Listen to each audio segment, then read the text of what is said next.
Hello everyone and welcome at Ubisoft Montreal for this special edition of the Warriors Den, our weekly live stream. And today it's Year 3 Season 2 reveal, a lot of content. And in order to deliver all this great content, I drafted two of my colleagues to come on the show because I didn't want to do it alone.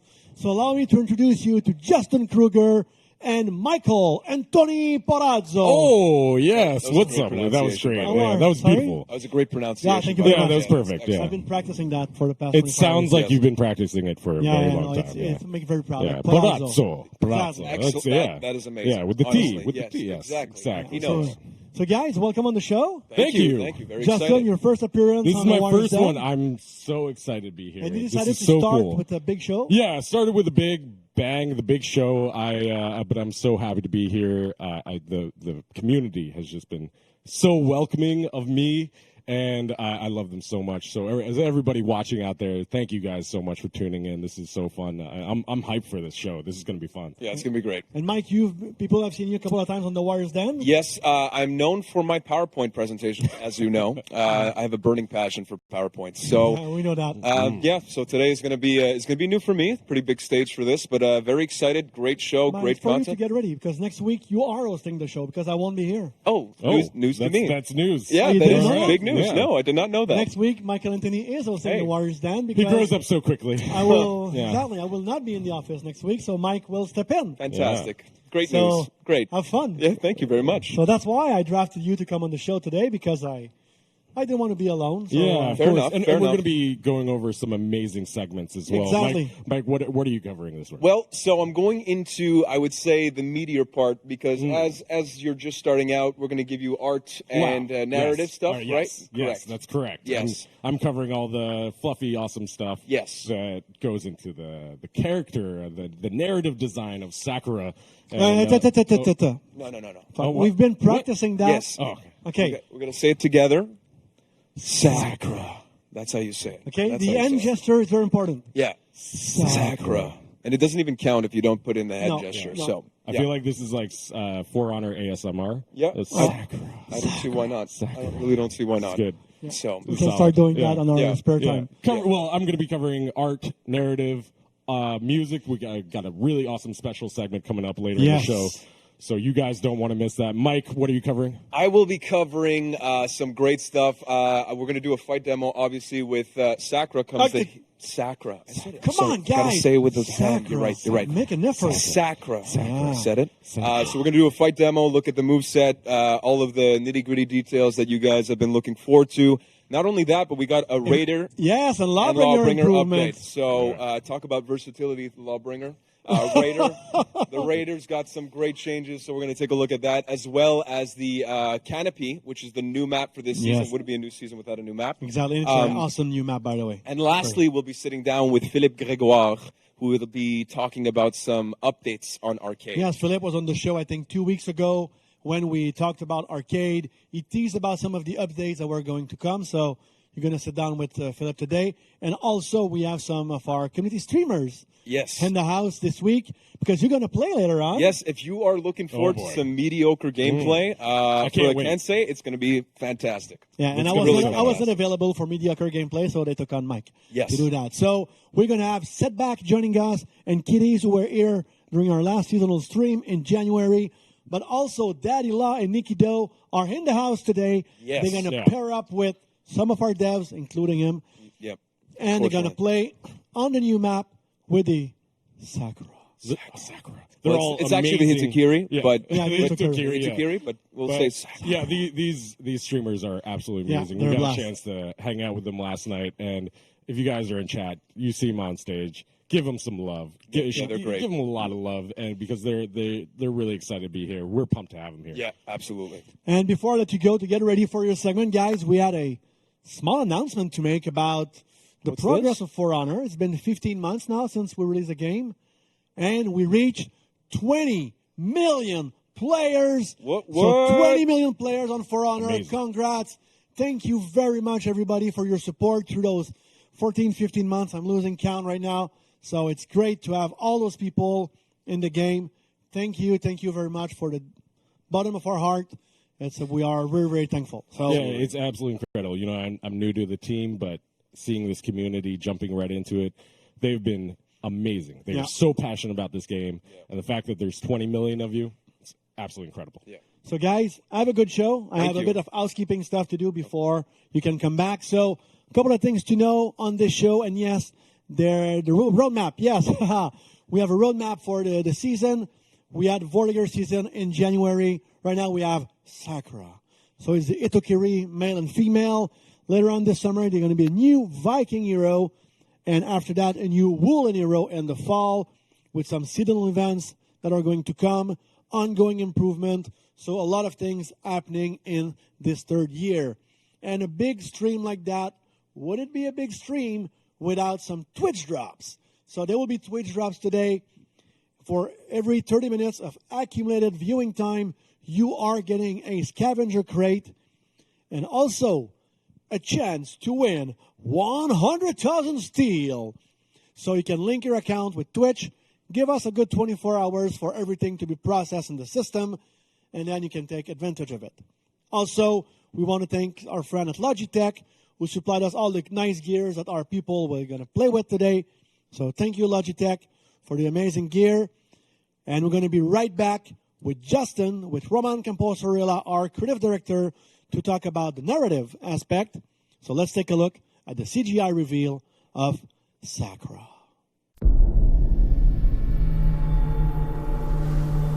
Wretched warriors, nothing more than flesh and bones.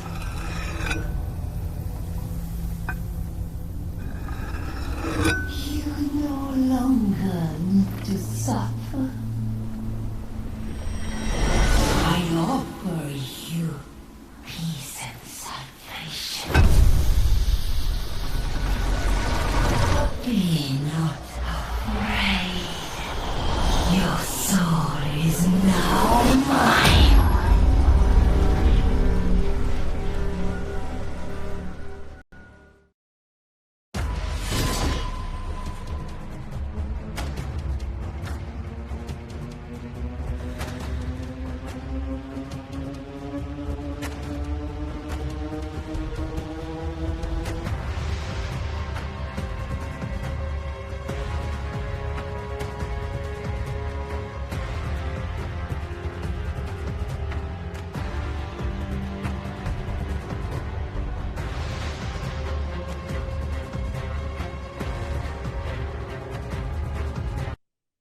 Welcome back to Hey. the For Honor Year 3 Season 2 live stream.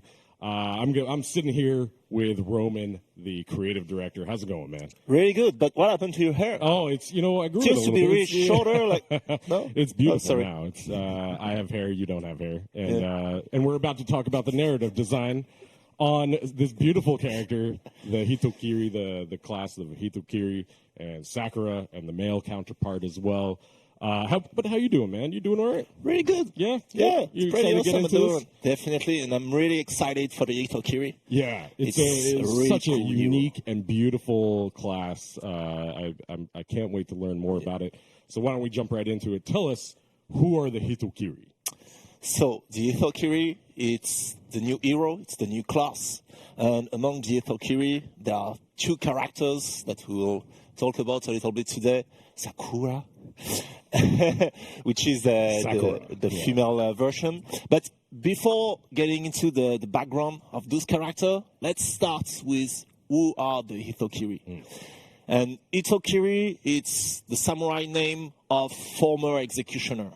It means manslayers with no heart. So they are not really nice guys. It's actually former executioner that's lost all their faith in humanity. And now they wander the land, they wander the battlefield, wielding their massive masakari, which is the weapon that they're That using. giant axe that we're seeing Exactly. Sakura wear. It's the mighty axe that they use to sentence the criminal. And so when they're on the battlefield, they spread the fear amongst the samurai opponents. Well, just by looking at this key art, I'm a little afraid already. Roman, this is such a scary character. It's so vividly intimidating, and visually intimidating, but we also have this interesting duality. She's wielding this giant axe, but has this light clothing. You see these cherry blossoms. Yeah, a battlefield of skulls and that beautiful, beautiful mask. So tell us a little bit about what the narrative is for our lead character here.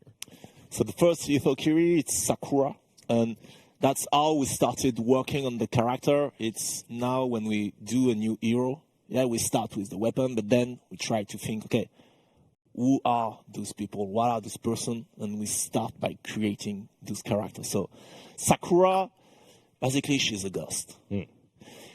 She used to travel from town to town, dispatching criminals and thieves with her axe. And unlike most executioners, where the job gets on them and they start to go a bit crazy or they stop, for her, it did not destroy her. She found her true calling into doing that job.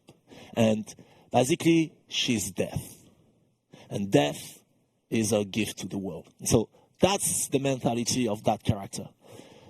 But at some point, she arrived in her hometown, in her former village, and she had to execute a guy in that village named a fisherman named Ryoichi. And at the moment she was to execute him, she raised a mighty axe and she snapped.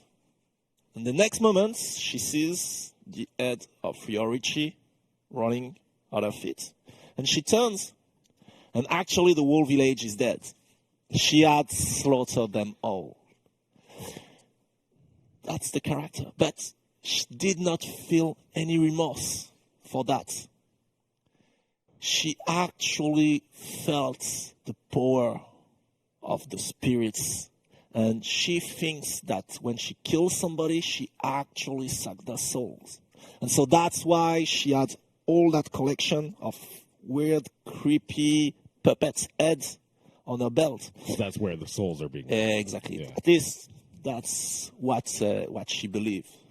That's creepy, man. I'm not gonna lie. That's scary. That's spooky. I love the mythos around here. There's so much mysticism and spookiness around her, obviously with the character design, but hearing the depth of her background, that's so incredible. Yeah. And so she continued her journey, and she abandoned basically her duty as an executioner, and she just started being a full-on psycho killer, I think. Full-on psycho killer.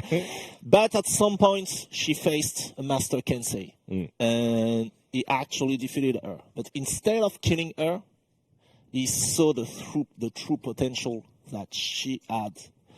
And she basically recruited him into the samurai army and turned her into an Hitokiri. So that's how she joins exactly. the game at this moment. That's amazing.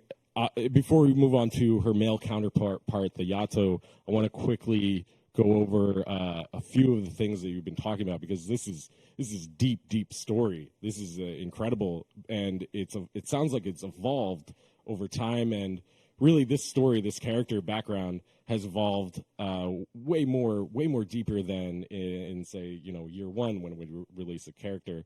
So how has that process for you evolved over the past few years? So it's something that we started with Marching Fire, and then that we continued with the year 3, the year of the Harbinger. It's basically previously at the launch of the game, when we were making character, we were creating these units. We are creating those heroes that the player would embody, and the whole backstory and world and universe will go into the campaign and the narrative of the game. And now, as we move forward and that we really commit in the life of the game and continuing to push the multiplayer, now we are injecting that backstory. We're continuing to evolve the world, but we are injecting that story into the character, because the characters, the hero, is your main way to interact with the game. That's you always see your character in the game, and so that's where we want to put the story. So building the story around the character and not just sort of slapping nails to the entire faction or so. So that's really awesome, really cool. I'm excited for the future of it as well. What kind of inspirations do you take for a character like Sakura? So for Sakura, we like any fighter. Basically, we started with the axe, with the weapon. For her, it's the axe. We were like, okay, so that's a massive axe. Of course, it's not really historically true. It's a weapon that existed, but they were not really using it into battle. So we were like, okay, what type of character could use that? And that's where we started to go with the fantasy of the executioner, but we needed a twist. We wanted to add a little bit more mysticism in it. And that's how we started with Sakura. Very cool, very cool. And Sakura is not alone in this. We have another Hitokiri to go over, the male Hitokiri, the Yato. So explain the backstory of this guy. So Yato, the Hitokiri, so he's the male archetype. It's the male character of the Hitokiri, and he's coming from a really famous executioner clan, and he used to believe that he would do anything for his clan. In him, there was no pity, only duty. And its duty, it made it look like an art. People were coming from every town in the region to see him execute and do his duty. So he became really famous as an Hitokiri, but he actually had another job. He was working for his family. He was some kind of assassin. And he was eliminating all the other powerful people in the other family in the area in order to promote his family and help them rise to power. That's the type of character that guy is. That's super cool. Super cool. But at some point, his father tasked him with killing the daimyo of the area. And his father organized everything. He set up the moment, he bribed the guards, everything in order for Yato to go and kill the daimyo. So, red moonlight shone into the room as Yato crept on the sleeping daimyo. He raised his massive masakari. Blam! Oh, there's no blood. What happened? And the doors... I like the sound effects. Blam! Yeah, That's good. That's yeah, good. I'm doing Solid. that all day. Yeah, I hope those are the actual sound effects in game. Yes, definitely. Yeah. It's the execution sound effect, you will see. Yeah, that's good.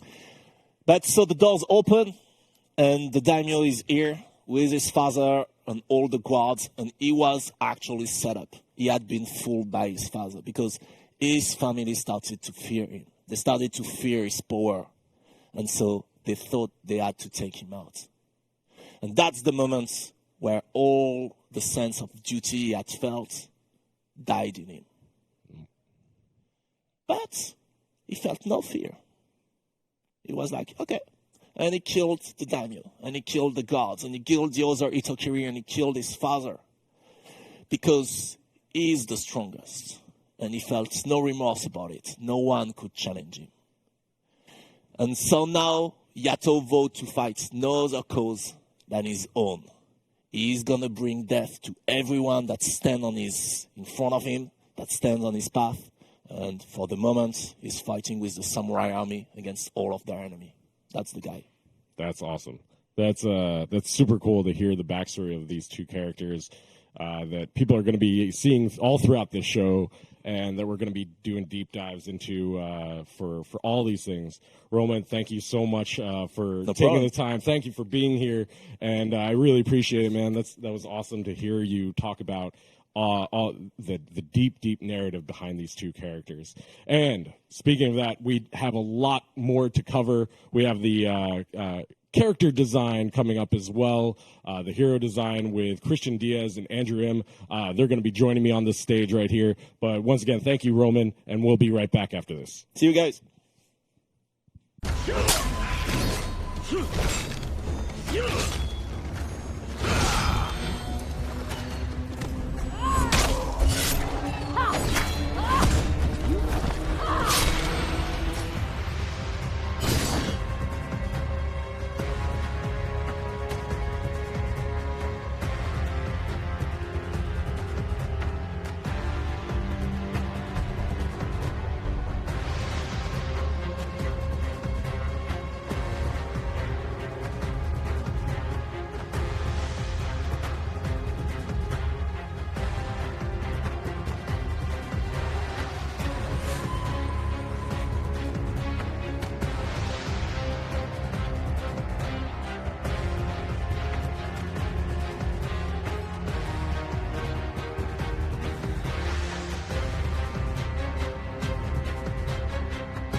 What's up, everyone, and welcome back to the For Honor Year 3 Season 2 reveal.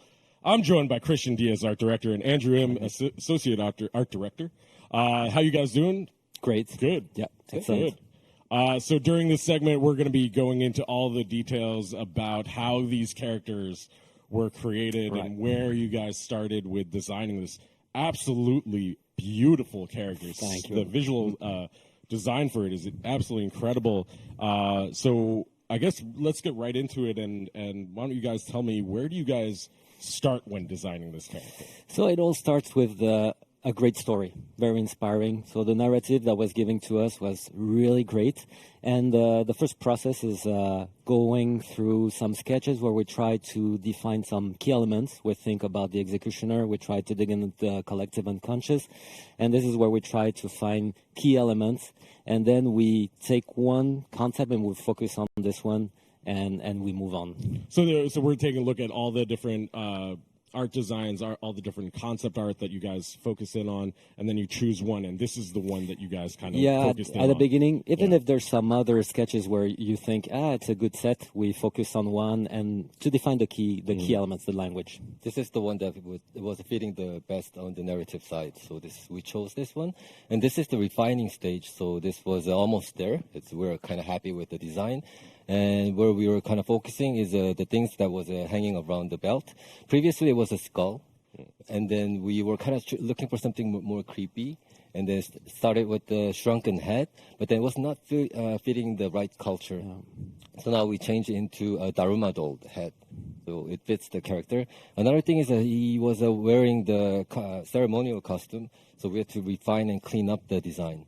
So that's the last result of it. Yeah. So the final frame is the sort of more refined, more fleshed out character. Right. Yeah. Right. And the mask is this emotionless mask was also a key element for these guys. I think the really interesting thing that you mentioned when we were chatting about this character earlier is the lack of emotion on the face, which is what really is stunning to, you cannot most read people. what he's thinking. Yeah, you That's can't. the You point. don't know what you. So you project your own thoughts, Exactly. and those thoughts may be. It's more scary, Yeah, than having a mean figure. Yeah, you project your own thoughts as to what this character is actually thinking when he's chopping heads off. Exactly. Yeah. So next one is the male and the female, the Yato and the Sakura. We gave him long clothing, fabric clothing. So when he and she are attacking with the huge axe, there's a good movement around it. So that's It's a very agile character. Yeah, I think we see that a lot in this character, the duality of the armor and the giant axe. Do you want to talk about that a little bit? Axe, we can come back on the Okay, later sure. part. Sounds good. Let's move into it's just a tease because we're gonna be checking the 3D models later.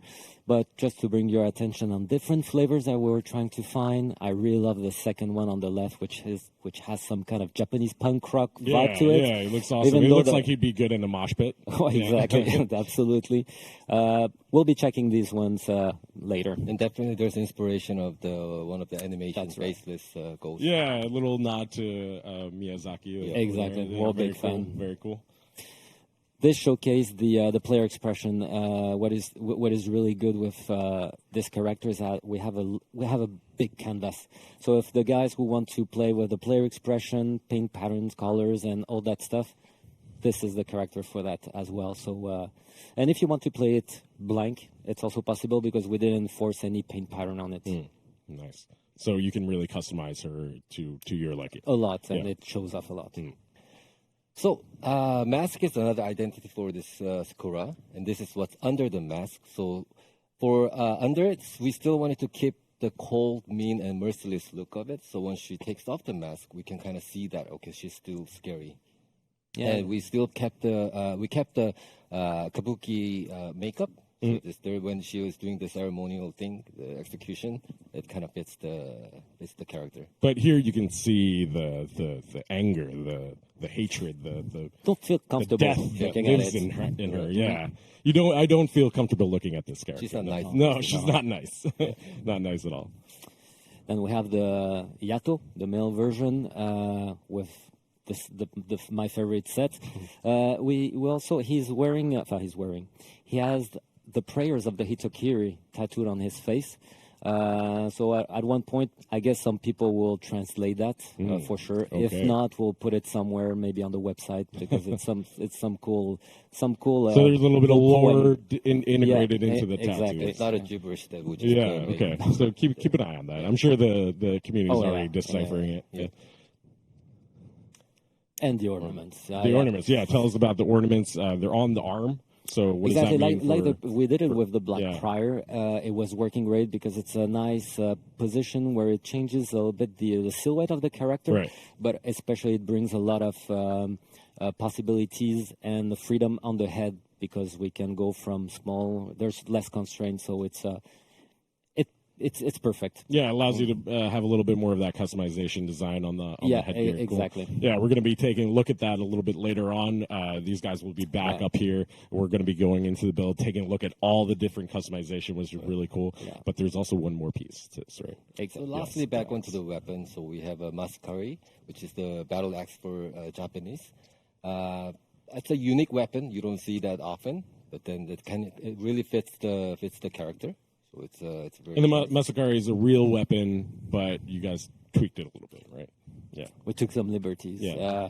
We have a lot of axes in the game, and for this one, for example, we came up with the double blade, which the character is kind of heavy, and it was also a way to place some weight in there. But for the concept artists, for example, we have a lot of surface. They can knock themselves out just because it's a big surface, and they can be very creative. Nice. So we'll check them out later. Yeah, we'll be taking a look at all this stuff. Yep. We'll be taking a look at the customization of the Hitokiri a little bit later on. These guys will be back with me, joining me a little bit later on. But now you guys have the stage set of the Hitokiri. You know who they are, what they look like, and how they were designed. But now you're going to see them in action coming up right after this. Mike and Stefan Jawinski and Francis Faubert will be back up here going over the details of how these awesome characters combat and fight in action. So thank you guys so much for joining me right now. We'll be back right after this.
Joined now with our local fight experts, Stefan Jawinski and Francis Faubert. You guys know Sakura. You guys know Yato. You know how they've been designed. Now we're going to get into the nitty-gritty details, the ones that you've been looking forward to. And it's a fight demo as to what to expect as a player playing the Hitokiri.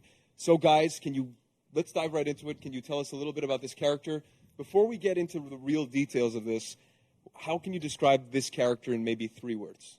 When we look at this character, a lot of times we think about this character as relentless, unflinching, and a tyrant. Sounds like great descriptors. They're pretty cool. I think you'll see it through the character.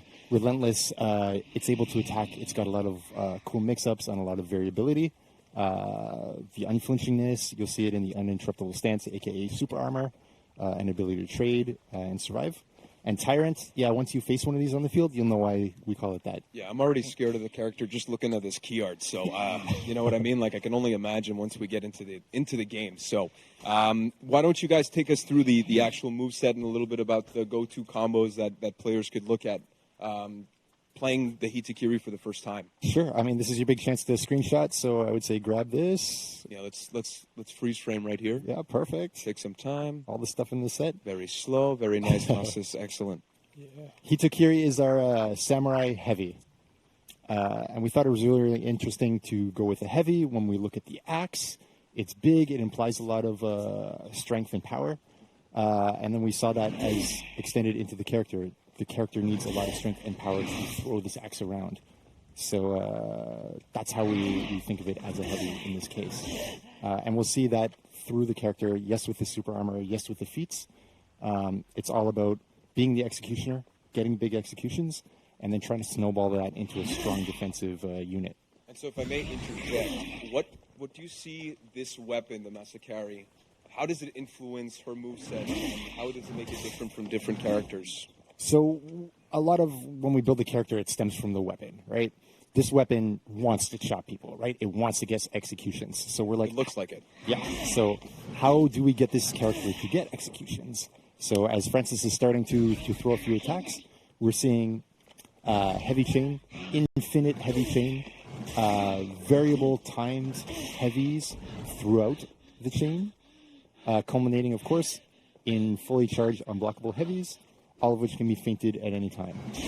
What does that mean? The fun and the correct thing to do when playing this character is throw a lot of heavies. Okay, so you have to play, do you think that you have to play a more aggressive style to be an effective Hitokiri player? I think so. You'll be able to attack. You'll be able to also trade with the amount of super armor that you're seeing there. But because of the variability in the timing that you have, similar to Shigoki, for example, you can really mess up the opponent. They won't be able to parry you reliably, and you're going to go and hit and hit and hit, and that's your game plan. And in terms of team fight, what role do you guys see the character taking on? Is there a specific composition that may work with this character, a play style or role that they should be taking on, starting off with this character? For us, we very much see it as like an aggressive heavy, right? Whereas Shigoki very much wants to sit on a point and hold it. This one has a bit more ability to sit on a point, force you out of a point, push around a little bit, transition between like B and C, or point B and C, for example.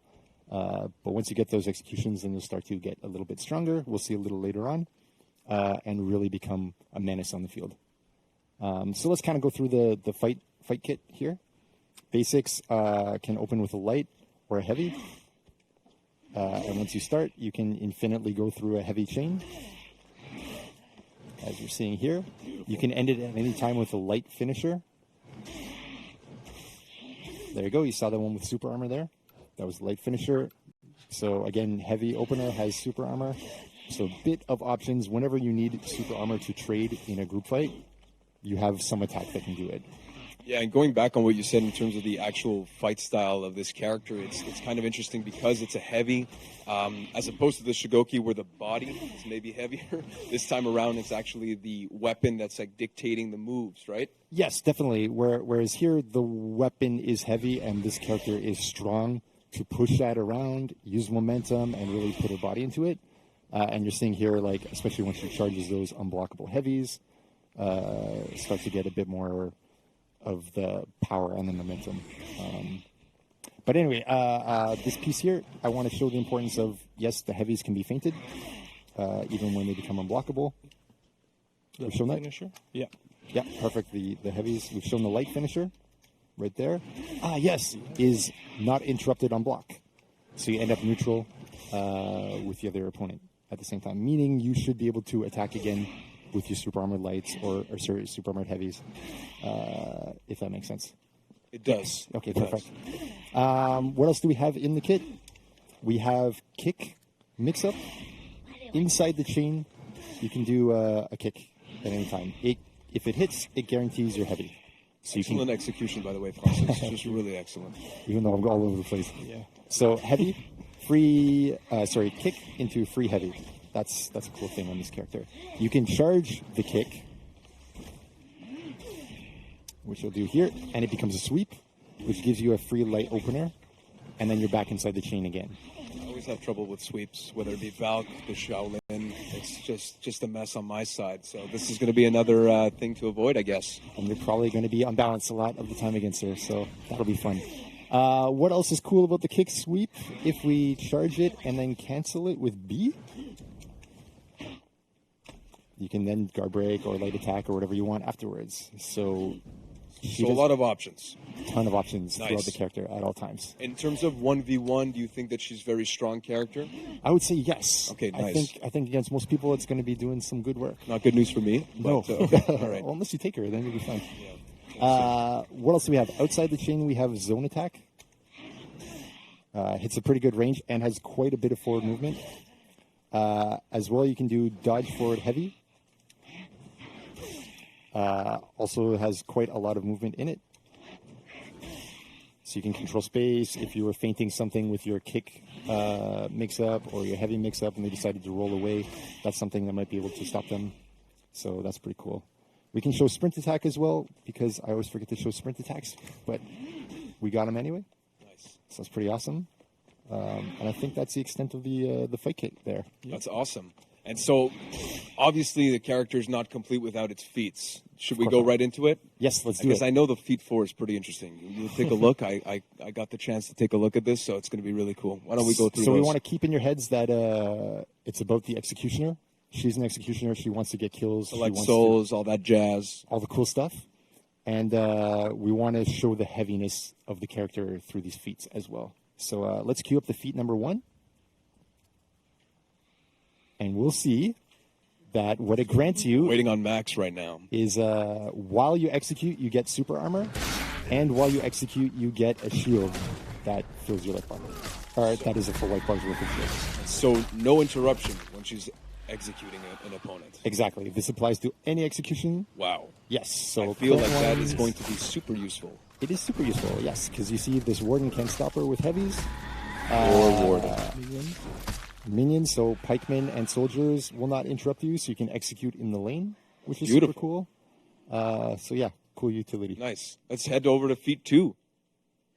So feat number 2, she's going to mark an opponent. They'll become revealed, and if she or any of her allies executes that opponent, everyone nearby will get HP regen. So watch the Hitokiri's health bar and heal. Wow. Yes. So it applies whether Hitokiri does the executing or whether her ally does the executing. And does she need to be within a certain vicinity? Yeah, you might have seen like an the AoE little kind of bubble? go out. Exactly. Yeah, okay. So you have to be reasonably close by, Okay. but in a group fight, Enough most to people. collect the soul, like a safe distance. Exactly. Okay, I get it. Makes sense. Let's head over to feat 3 then. Perfect. Feat 3. So, boom, she gets the execute here, and she gets a defensive buff. That's indicated by that cool glowing green stuff around the heads on her waist. And you see the little defensive buff icon, which is a 30% damage debuff. So it's not an actual shield. Oh, it is. No, that's a tier 1 Okay. is applying the yellow shield bar to her, and the defensive buff stays on Okay, afterwards. so she takes less damage once this feat is activated. Exactly. Understood. Forever until she is killed. Okay, wow. Yes. So her goal is get on execution, become strong, never die again. Collect souls again and just grow stronger. All fits with this character. So let's head over to feat 4, which is really, really cool. I really like this. So why don't we show the tape? Feat number 4. Yeah, that's right. 200 damage. 200 damage. Basically one hit kill. Is that a mistake? 200 damage. No, you said, that right? is correct. Okay. Yes. All right. Yes. And that is on one character? Is there a purpose? Is there like damage that's going to be inflicted on other characters that are surrounding this this beautiful move, this acrobatic move that I wish I could accomplish? Thankfully, single target, no. So she's only going to kill whoever she's focused on. So it's like a guarantee. Guaranteed. It's pretty much guaranteed. However, the opponent could have a shield bar, damage, resistance, like Hitokiri's tier 3 feat, could apply a damage debuff, attack debuff on the Hitokiri, so you can manipulate her damage to be a little less, and you could theoretically survive it. But chances are you're pretty much finito. Yes. Okay, fair enough. Well, that I think about does it in terms of presenting the tools that are available to players with this character. I will get to experience this firsthand because actually right after this, we're going to do a first exhibition match with the community and devs where you will see, again, some mediocre gameplay of a Kensei. So just get ready for this. It's going to be awful. So thank you. Appreciate it. Thank you again for the time. I think it's a really sick character, and I think players are going to be excited, and you guys are going to get to see it in action with our game of Breach, and then we have tribute later on in the show. But for now, I'm going to throw it off to our caster booth. We've got Guillaume Couture, our world-famous dev here, who just...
Hello and welcome to the For Honor Year 3 Season 2 stream. My name is Viznaz and I am joined with Guillaume, the game designer on For Honor. How are you doing, buddy? I'm doing super well, actually. I'm very excited to show this new season. Bunch of stuff, very interesting. You guys missed out the amazing calling that we had from Michael just before the segment cut. Fortunately for me, the people at home did not get to hear it, so I got my dignity saved there. Yeah, my presentation was a bit, it was a bit more, a bit more interesting. Yeah, for sure. Today, guys, we've got a Breach game on the night map, and it's a samurai map. The samurai map, completely got it wrong. The samurai map, and we'll be showing off the new hero that you just saw in the previous segment. We have got the two teams. First of all, the Vikings win again, and the faction war forecast. we have the teams mixed up with the devs and the streamers that we've brought along to today's event. With the Vikings win again, we have the notorious, the notorious Big M10, who is Michael. You saw him earlier on in the show. We got Pick Alex, one of the legendary game designers on For Honor. We have Nikki, who's the streamer joining us on Vikings Win Again. And we also have the legendary artisan bread maker, Kitys, on Vikings Win Again. And, of course, a diverse team here. And we'll also be looking at the other team, which is the Faction War Forecast. If we can cut over to their graphic there. We're joined with Setbacks, Ricardo Flick himself, beautiful man.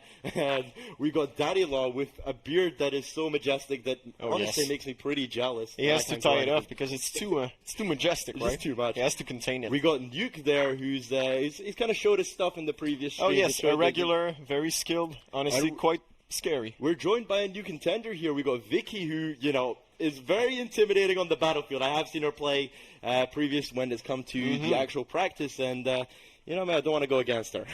Yeah, she's been on the project for a long time, so she knows how to play, for sure. And looking at those teams, we have a couple of people that we've seen here before.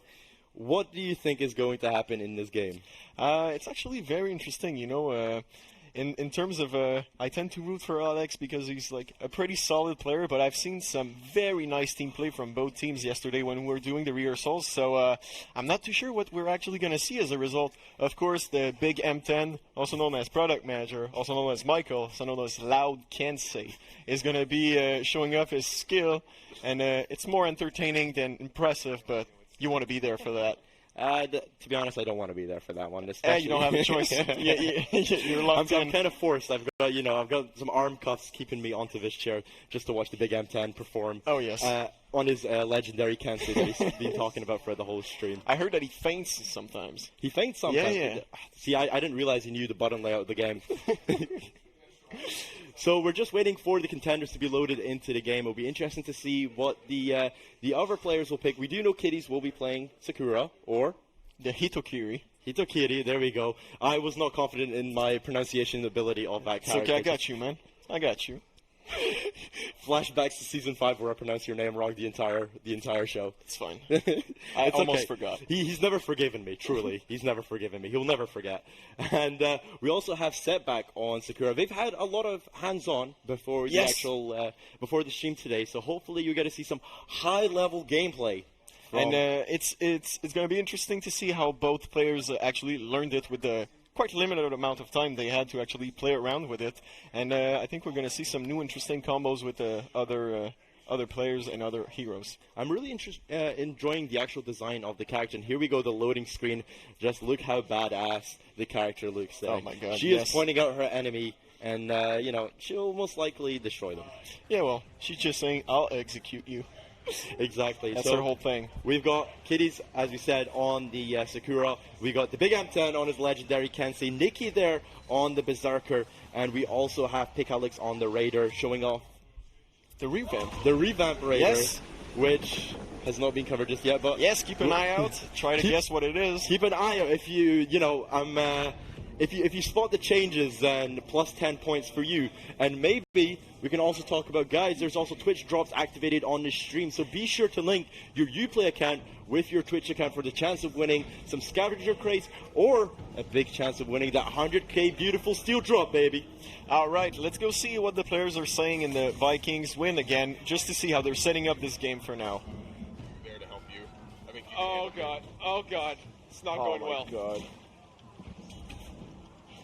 Okay, this is really not going well. Oh my god, Nuke is so good. Yep, no, Yikes. no, definitely not. Who plays Bushi this mean?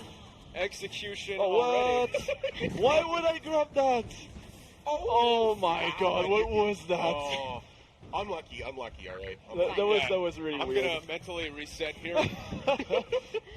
Let's try that again. Yeah. Right.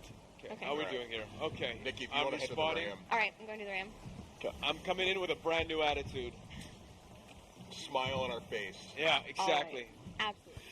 Absolutely. After that team wipe, I'm surprised Kitty still has a smile on his face. Yes, they're a very optimistic team, and that's what I love about them. You know, the big M10, what he lacks in skill, he makes up for in Positive energy. And team motivation. We just see here Nikki going up against Setback on the Sakura. And she just, she counts her pennies and backs off and comes back for another fight. Quite a dangerous opponent for a Berserker, may I add. And we can see here just a heal point captured by Setback. But the Archer point at point 2 is heavily contested here. And we have Kitys just going up against the Officer, trying to capture this point and give his allies some much-needed support. It really seems like the Vikings win again are not going to let this point being taken. We're going to try and protect this at all points. We've got Vicky there on the Vortiger. Still my favorite character in oh, yeah? I love the Vortiger. He looks good, for sure. He's just so badass. Just edgelord till he dies. Did you know that he can actually pancake flip the 4th feet of the Hitokiri? No way. Oh yes, you can. This needs to. Okay, guys, whoever produces that video first will get a scavenger crate from me. Well, yeah. There's a scavenger crate for this one. Okay, we just have the mirror matchup here. Sakura versus Sakura gets the heavy and the execution lands, and there we see that feat being put to good use, and whilst the Kenshi trying to wail on Sakura, but to no avail because of that invulnerability. Nice prioritization that you have to do there as a Hitokiri player into, sure you can get that execution, but is it really worth it? For now it was, if you look at the numbers, but it could have went the other way easily. And we can see here the Kenshi going in this 2v1. He does love a dodge heavy, and he does love also being out of stamina, it seems. Pops revenge, but Setback just pulls back, knowing that there's no point wasting your time on a Kenshi when he's nearly dead. We can see in the main lane we're seeing quite an amazing work from Nuke with his. It's honestly terrifying Nobushi. He's been playing her for such a long time, and man, I'm intimidated every single time. It's unanimous with the name. You know, the Nobushi might as well just be added to his name. There we go. Bulwark stance on the Sakura, and the heavy just lands. Lets it rip, and the execution is proc. The sound of that execution is so good, man. I'm just scared of his character. I'm intimidated. Just the sound, if you guys can pick it up in the stream, you can hear the idle sound of the Sakura, and also make sure to notice the animation just before the execution that she's available to do. Amazing. We're going to see some work from the actually recently reworked Raider. So let's see if you can spot the differences. Yeah, I really want to see if we can spot the differences. Whilst they try and spot the differences, let's take a listen into the faction war forecast in this lineup. Kensei's healing on the point right now. They're super low. Oh, sorry. Oh, good res. Yeah. Oh, yeah. Nice. Grab a tribute. Just put it down. Nice. Yeah, he's gone. Nice. Nice. Boo, Alex! Let's go. Alright, we got the Ram. I got Berserker on me. I died versus Berserker behind. Yeah, I'll go revive you. He's distracted. Nice. God. Yeah, you can get the revive. I got it. Daddy has us. There you go. Once again, Vicky was just really intimidating there. I was scared in their enemy's place. Also, big shout out for a Setback for the sportsmanship of laughing out loud at his opponent as he kills him. Yeah, that's just the nature of Setback and being a high-level gamer. Beautiful parry there on the Sakura. Another mirror matchup here. Gets the guard break into that side heavy. The unblockable just about lets it rip. And also we see another character that's had a little bit of a rework. So hopefully we can see if anyone can also spot the changes there. Of course, Daddy Law and his signature character, which is in this 2v1 matchup. And support comes from Nikki in the form of a Berserker. Just on time for that revenge to basically capitalize as a team to be able to wipe those pesky attackers. Guard break successful there from Daddy Law, getting the execution on Kitys, and the artisan bread maker just falls to his death.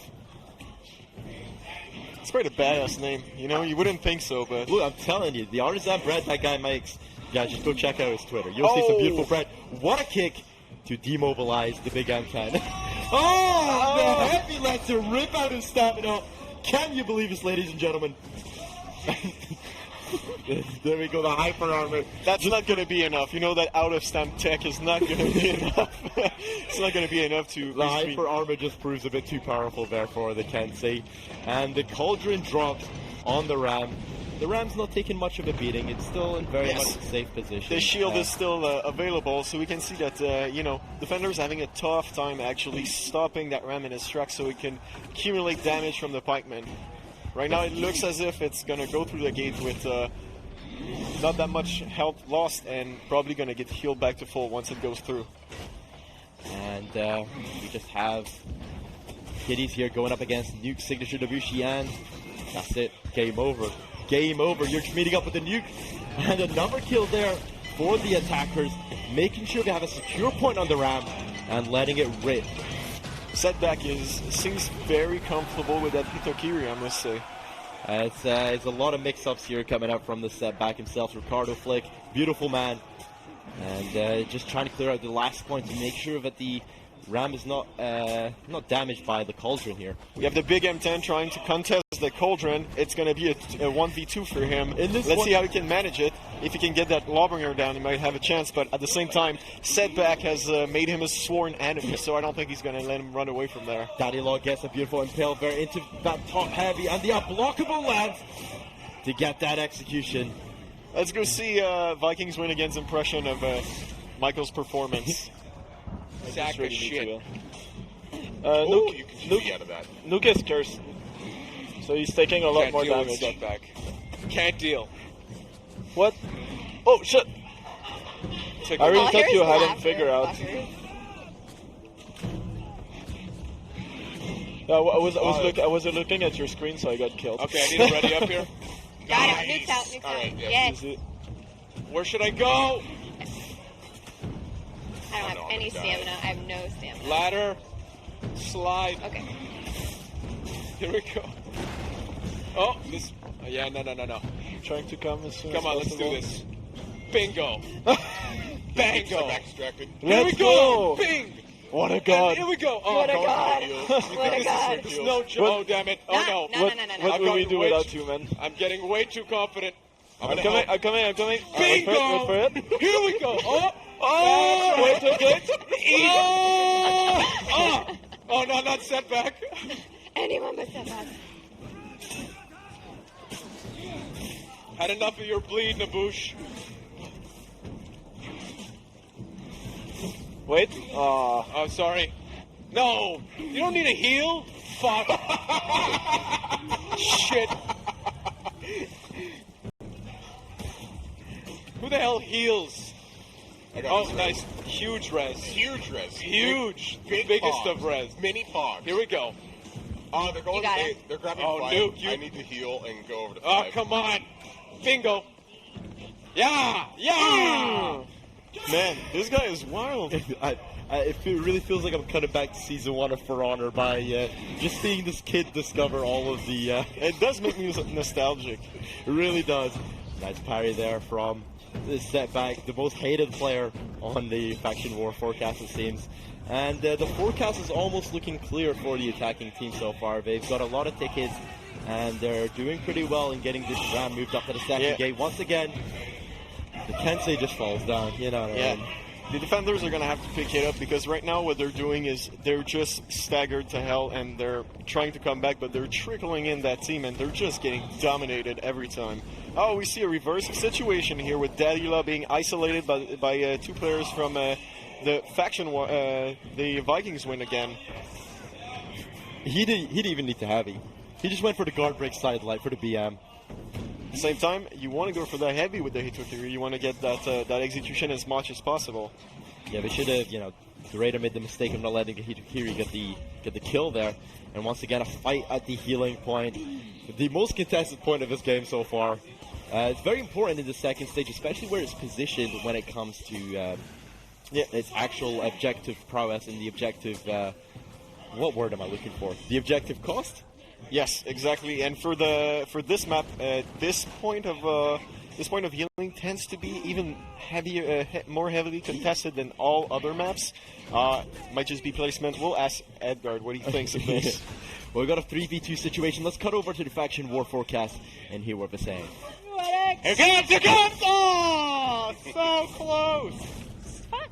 I had him almost. I'm getting Almost. That's 3 for you. Executing. Officer, hit him, please. I'm out of stamp. Come on, Kitys. Yes. Just roll, forehead. What are you doing? What? Wet noodle? Thank you. Alright, let's go. Going back to the lane. Healing. Watch the skill. Coming to 5, coming to 5. Okay, LGB for your LGB. Well, the grunt of relief there from Setback Yes. once he got the kill. That That's sounded like a pretty satisfying execution, if I say so myself.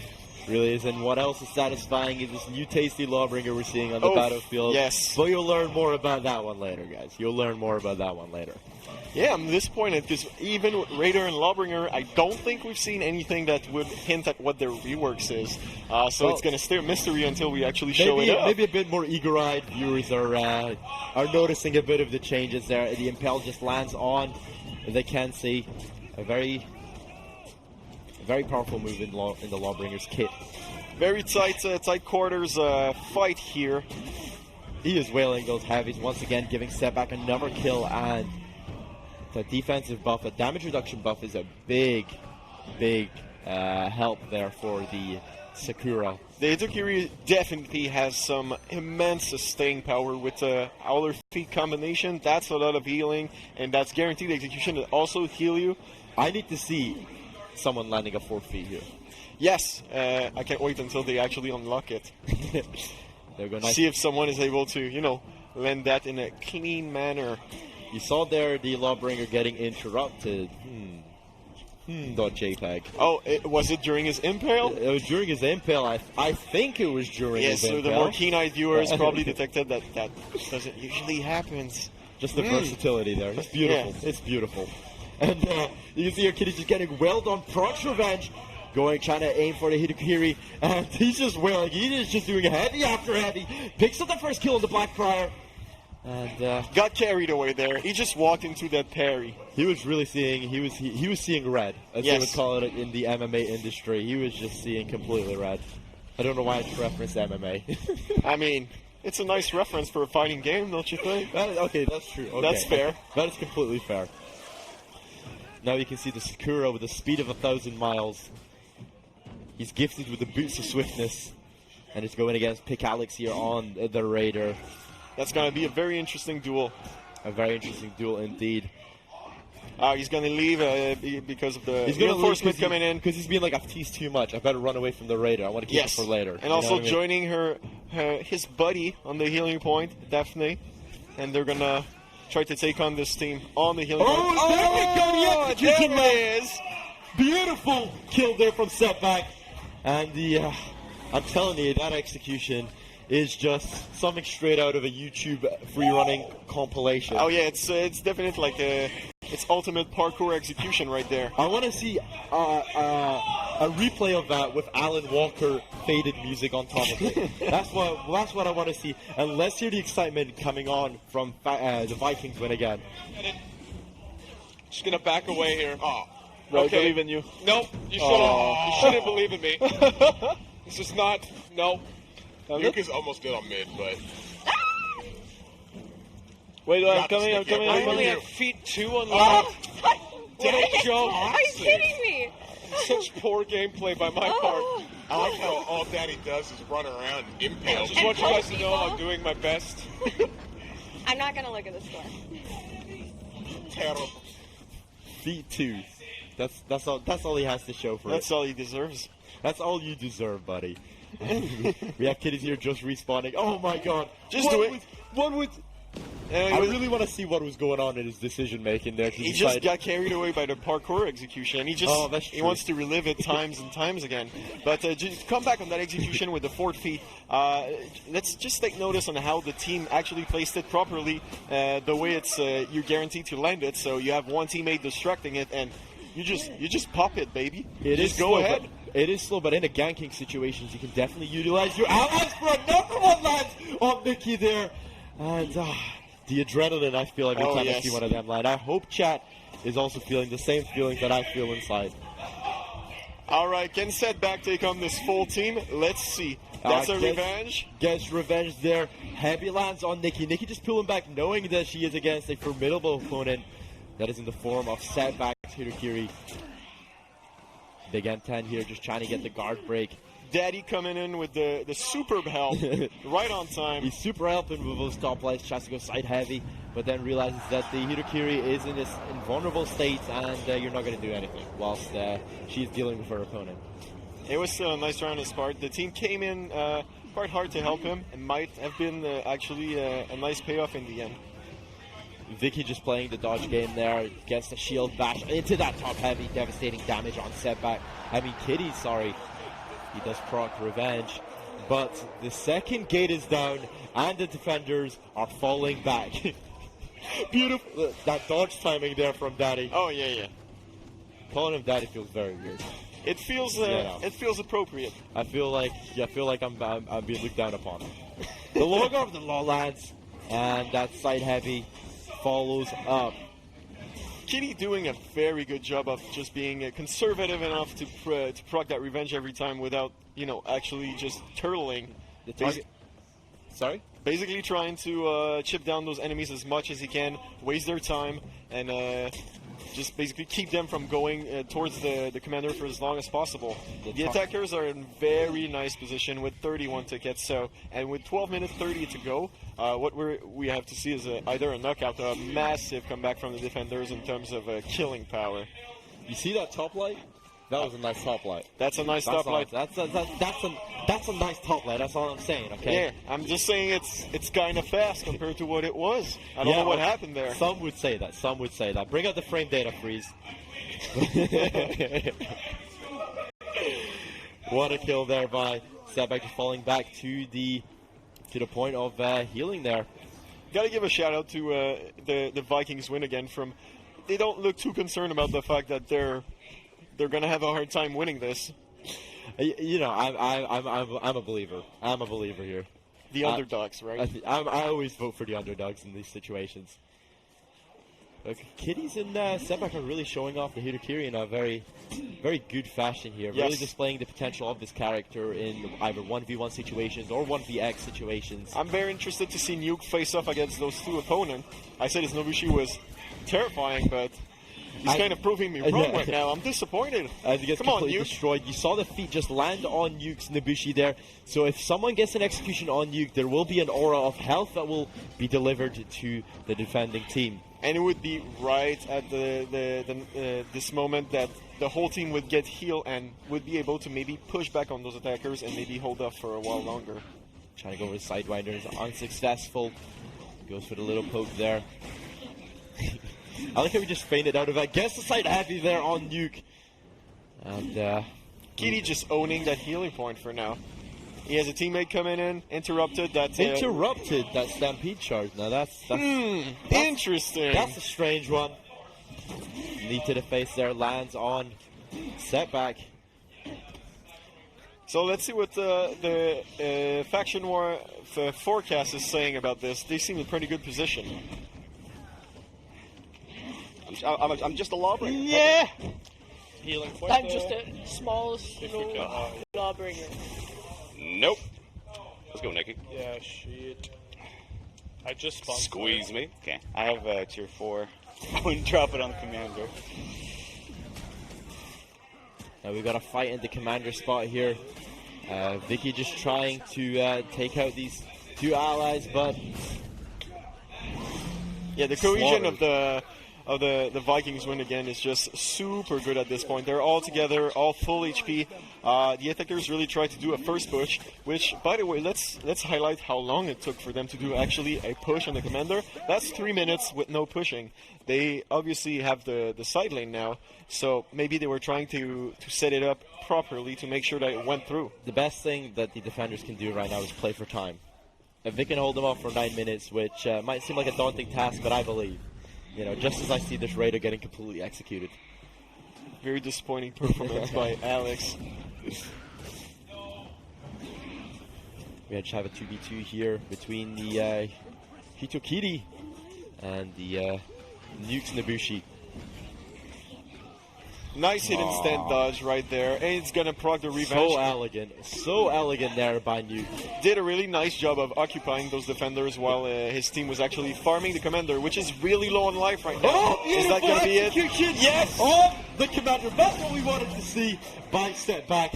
and it was beautifully delivered. Oh my on god. The fourth, oh my god. Every Breach game shall end like this now. Just a That's it. 200 damage That's right in it. the face of that commander. That's it. You don't end the game unless you have 4 feet and you're going to use it on the commander, okay? What a lot of takedowns for Setback. Look, Setback, he just seems unfazed by what he did there. Yeah.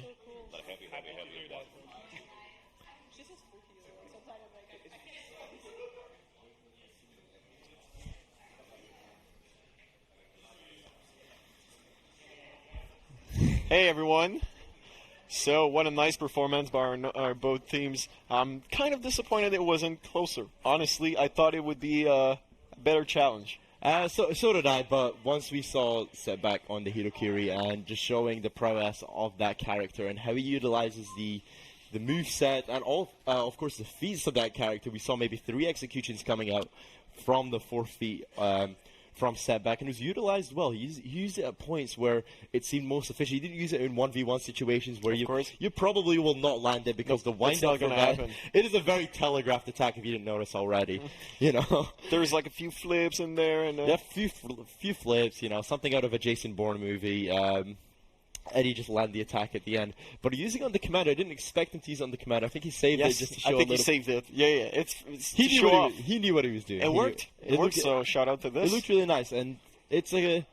At first, of course, I did say that I do enjoy the Black Pirate, but I've had some hands-on with his new character, and it is a character that feels like he's a very punishing. She's a very punishing character. Yes, it's quite a different. Samurais. It's quite a different playstyle, honestly. If you're looking for some kind of change of pace with the characters you try, it's really a new feeling, even compared to like the Woolian class, which is, you know, let's say all those heroes are somewhat fast. With the Hitokiri, we're kind of exploring something different, and it's really nice to see in action. And not just that, we also talk about the Hitokiri and the animations and also the sinister voice that you hear in the background. Yes. I don't know if you guys picked it up from the stream, but it's absolutely amazing. And you'll get to find out more about the Hitokiri in our next segment, where we look at where we speak to Christian, Anthony, and Andrew and Justin to talk about the customization of the new character. So I'll swing it off to Justin.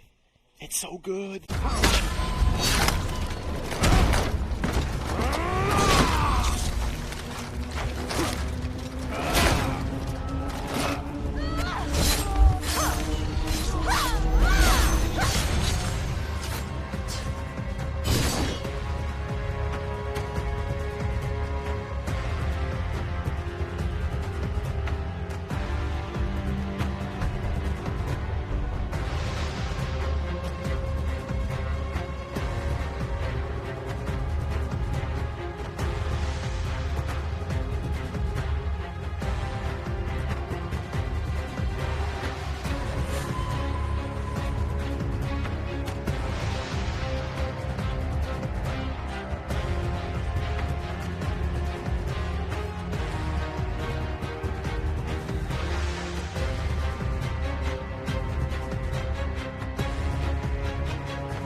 Welcome back to the For Honor Year 3 Season 2 live stream. That was an amazing showcase. Thank you guys so much for tuning into that. That was your first look at the Hitokiri live in action.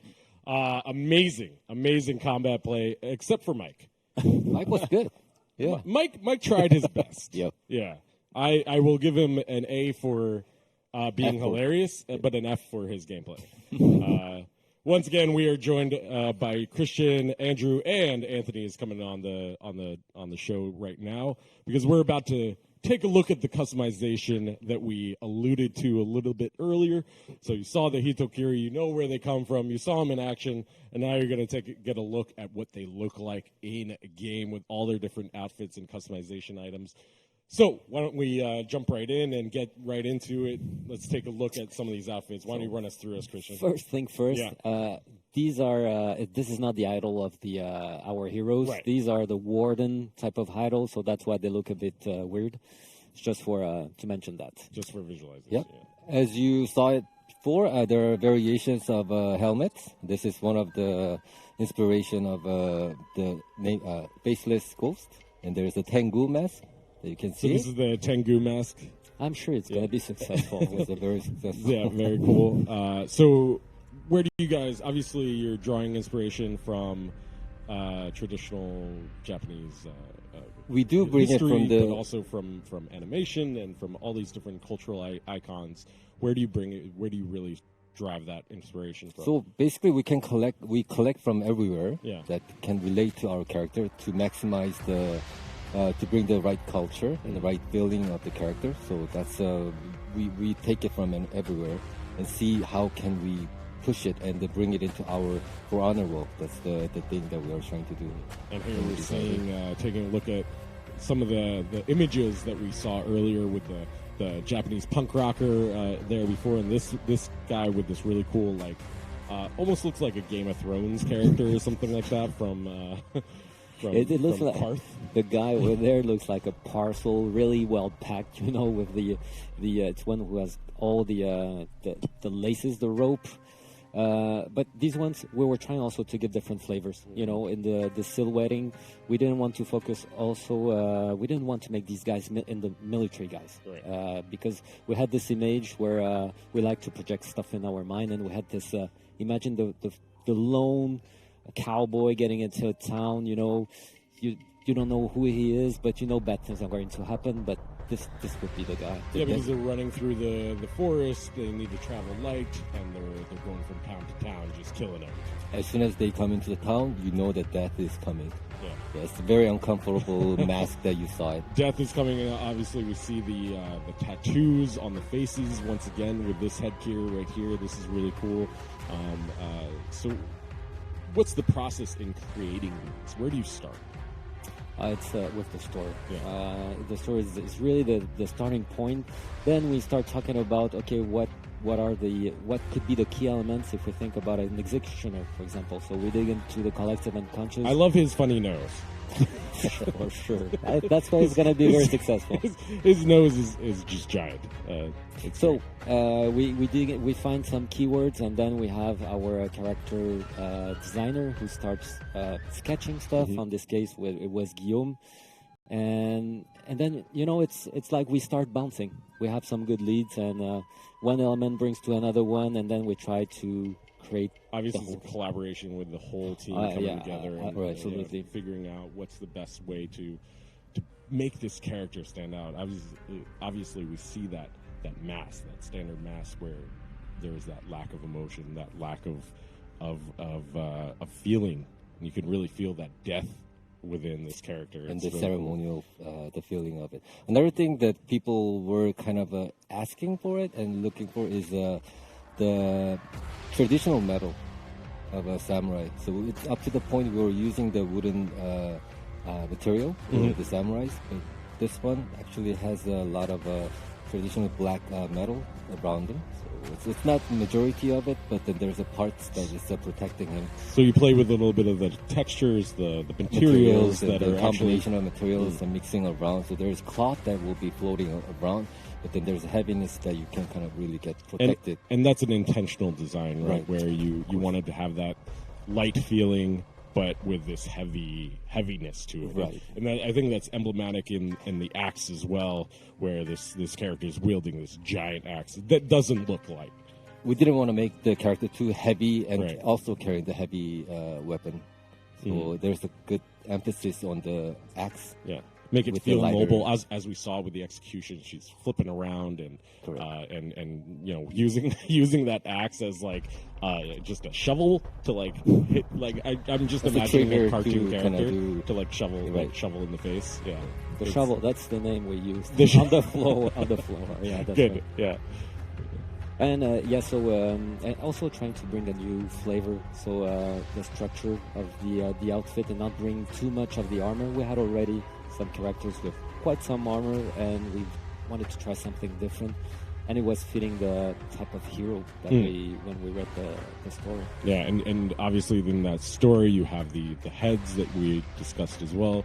Obviously we see the customization of those heads vary from outfit to outfit. Right, each set has a different type of Daruma dolls. Or on the set 3, their set, you see the actual mask with a different expression. So even though you don't really see his face, there's a different expression that is happening inside of his mind. So he's not a right guy. He doesn't have a right mind. He's not a nice guy, and obviously that's reflected in these heads where he's keeping his soul. Amazing stuff. There's no paint patterns right now. They're just blank. Okay. There's not even a color, team color there. But as soon as the player will customize these, there will be the team color, so they will pop out a little bit more. But if you don't want to put any paint pattern, they will look basically like that. They will look just like this, and but then you can customize it a little bit further. We're trying to put a lot of attention and effort on bringing something that is like a blank canvas, Yeah. and not forcing different things like the paint pattern, so Right. the player can really play with something. And I just want to touch on this outfit as well. Earlier, we were discussing this outfit, and you mentioned that by putting the ornaments on the arm, you're able to have a little bit more freedom with the mask, because this is obviously the one that deviates the most from the pattern. So tell us a little bit about the technical challenges of or technical freedoms that you actually have by moving the ornament to the shoulder, to the arm. Something that we couldn't do up to the point, we could now start doing it from the Bordiger, is since we put the ornament on the side, we have freedom of putting anything, any shape, any size of the helmet with the different silhouette that can create. For this one, he has a very tight armor, and then on top of it, we wanted to have a big helmet, so there's a contrast from far away. You can see a very interesting silhouette that you can kind of create, but we couldn't do it up to the point. So this was opening our options. Open your options to actually create some really cool looking artwork and head designs like this. Correct.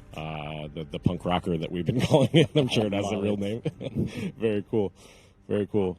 All right, well, I think that's about it. Thank you guys so much for showcasing the outfits and the gear that people are going to get their hands on for the Hitokiri. Do not go anywhere because we got the map showcase coming up, taking a look at Canopy with Mike, Nico, and Ed. Thank you guys for tuning in, and we'll be right back after this.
All right, and welcome back. We're joined now with our friends from the map team, Edgar Orlando Oliva and Mr. Nicolas Blanchard. How are you guys today?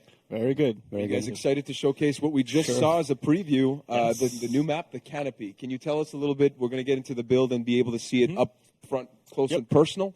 So why don't you guys start us off? Sure. So first of all, I want to mention that this is a Gobo map.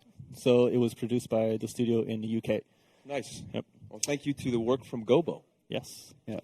So Canopy is it's actually the name of the thematic, I would say, because in this map the players are gonna play into what we could call like a secret Japanese monastery, kind of, you know. Yeah. So it's a very secret place inside the mire.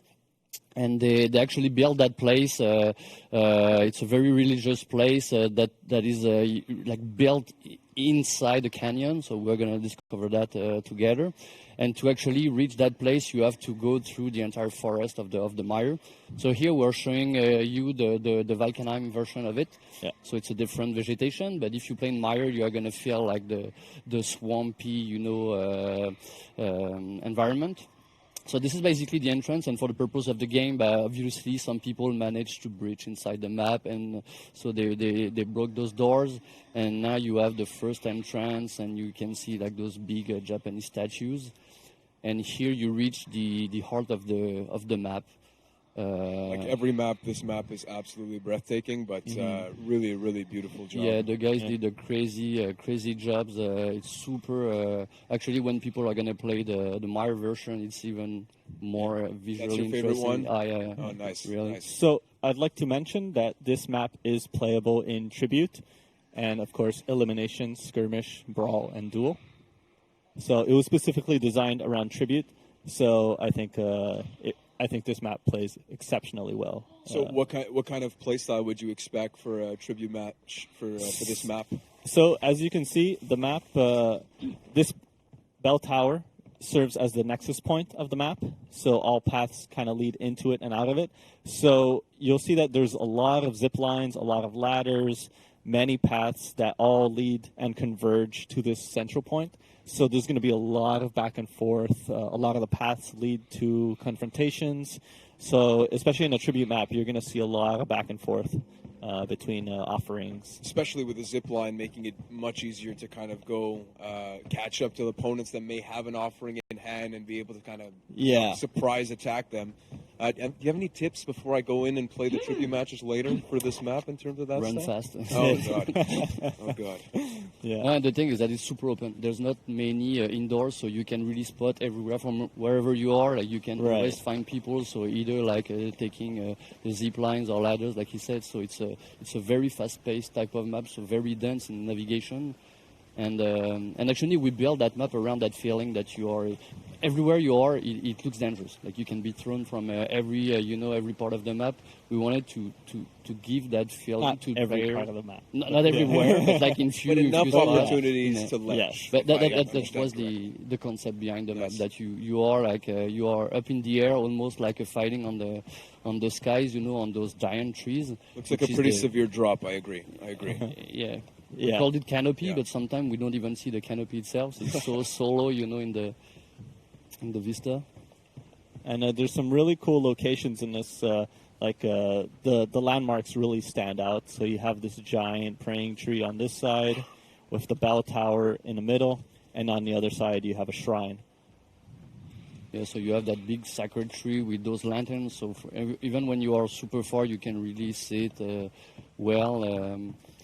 It's we made sure that we have enough space to fight, so we have those big platforms that's been built around those giant trunks. And you have the beautiful little homes on the side as well, as I could see. Very quite nice. perilous to get home, I would say, after a hard day's work. You know, I can imagine, eh? How do you even get there? I mean, you might survive on the battlefield, but you might die on your way home. It's kind of funny because it's such a beautiful map, so peaceful, and you have all this death and executions that are happening. So it's a nice little parallel you got going on here. There's a big contrast between what is supposed to be and what actually happens. Yeah, exactly. Inside it. Yeah. It's And so did you guys find in terms of the development process for this map that it evolved a lot over time, or pretty much from the get-go you guys were pretty set on the vision for this map? No, but when we worked with Gobo, they proposed us, actually it was ideas that we had for a long time, but they proposed us that pitch of like having all those those platforms, attached to those trees that you could do a lot of back and forth. And we really fell in love with this idea. And actually, very fast, they managed to come up with a very strong prototype. And we almost agreed in the first, a few days. And after that, it was clear for us that was about to be one of the best, tribute maps. So and we were super proud of what they did. And so that's it. You have those. You have the other things that you always fight. You can always go on top of the buildings, on top of the roof. So, which is something nice because wherever you are, you can see what's happening. That's super. Also for drop attacks, that makes it for more Yes. interesting gameplay as Yes, well, yes, yes. which I'll probably experience firsthand after this. So. Any other favorite areas for you guys that really stand out in this map or that make for really different tools that players can use in terms of the environment that they're in? Actually, yes, there's one in particular I like to point out in this map that when we were designing this map, when we were looking at the dual locations for it. So obviously you have your 3 dual locations, and 2 of those take place in your general layout where most of every other game mode takes place in.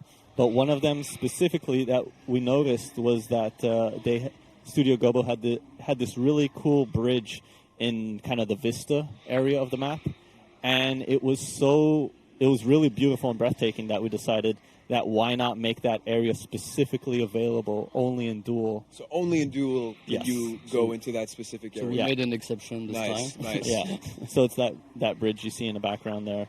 Very nice. But it was the effort because people, when they're going to play, they will really enjoy the view from there. Yeah. So super nice. Well, awesome. Do you guys have any ending notes before we get on to the next segment, which we're actually going to be playing on this map when showcasing? I'm really looking forward to you guys playing this. Yeah, it's going to be awesome. I'm going to die a lot. I can't wait. But that's pretty much it. And we also have a really cool strategic or tactical map video that will be showing basically all of the elements that goes behind the new map, the Canopy. So let's roll that. Canopy is a new tribute map, coming out with the release of our new season of For Honor, Sakura. Canopy is the source of many legends. One is about a group of samurai settlers who had fled there and used the landscape to triumph over 1,000 enemies. Another tale speaks of a mysterious deity that gave birth to the sacred grove before turning to stone.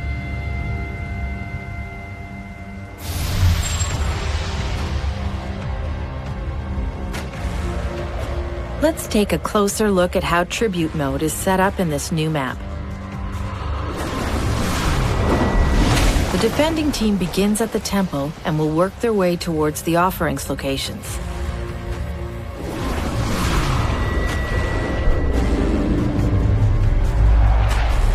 The attacking team has broken through the entrance gates and will find many paths towards the offerings from there. Like all Tribute maps, Canopy has 3 offerings. You will find one at the base of the praying tree. There is one at the center of the map, in the bell tower. This is the nexus of the map, as many paths lead to that location.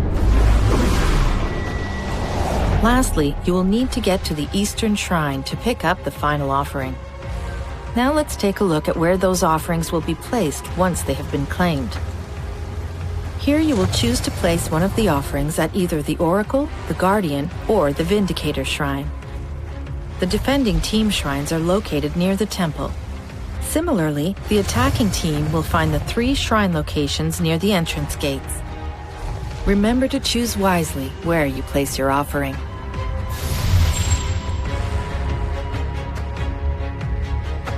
Canopy will also be available in several other game modes. In Duel, there are 3 different locations. One is located in the bell tower. One at the entrance of the temple. Finally, the last location is only playable in Duel and is located on the bridge crossing over the waterfall. You will also be able to play it in Brawl. It will take place under the bell tower and on one of the bridges. Finally, Canopy will be available in Skirmish and Elimination. Swing on by the Canopy, available on May 2nd for all players of For Honor.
Hello and welcome back to the casting table. My name is Vivid Naz once again, and I'm still joined by Guillaume, but he has changed his outfit to make me look bad.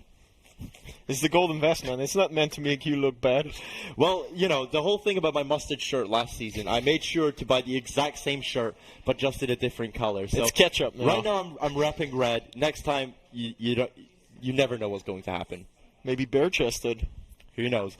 We just saw there the new map dropping with the new season, and it is an absolute beautiful map. This guy doesn't shut up about it. He loves this map, and that's all he's been talking about today. It's because it looks so good, you know? It looks so good, and it plays so good. Honestly, I had my doubts with the shape of the map and the number of ledges and all that stuff, but playing it a few times, honestly, you can see the potential in it. All the learnings that we've had are applied in there. It's really good. And we'll be playing this game for just 3 games between the actual the 2 different teams, and we'll also be playing Tribute game mode. So for the people back home that haven't played too much Tribute, or maybe have forgotten the rules of Tribute, can you just run us through the Tribute game mode? Yes, so Tribute, simple. There's 3 offerings in the middle of the map.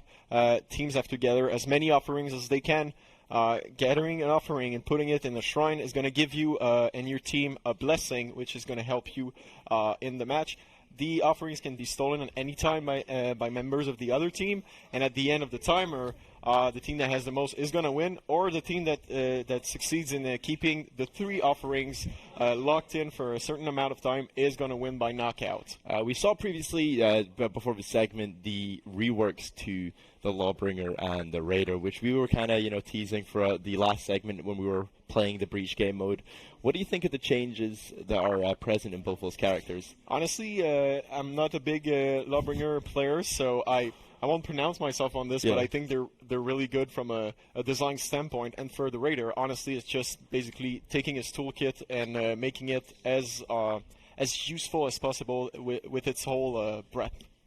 I just want to remind the viewers at home that we are still doing Twitch drops, so be sure to activate your Twitch account with your Uplay account to get the chance of winning some scavenger crates or that mighty 100k steel pack drop, which Setback still gets taunted with his inventory to this day. So 100k steel, man, that's a down payment on a house right there.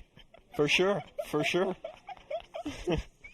Well, I want to see this house that you'll be getting. I don't know the value of property in the For Honor world, but I imagine it's not that good. No, not at all. No one wants to live anywhere. So we're just waiting for the 2 teams to be launched into the game, and we'll be once again showcasing the new map with also the reworks. And now we'll be having a focus on the reworks, being shown off by, of course, Daddy Law will be playing his signature Lawbringer that everybody knows and loves. And I'm pretty sure Pick Alex will be on the Raider showing off the new changes. And one thing that he was really proud of, he was telling me that the Vanguards no longer have to wait before attacking when they switch guards. So similar to Assassins, they can switch guards instantly now and go straight into the attack, which wasn't available in the previous season. Yeah, very important to uniformize the cast on some of these aspects so we can have a more solid, basis to build the characters. And I really I like where we're going with the reworks in the sense that the game has become a lot more offensive, so we no longer need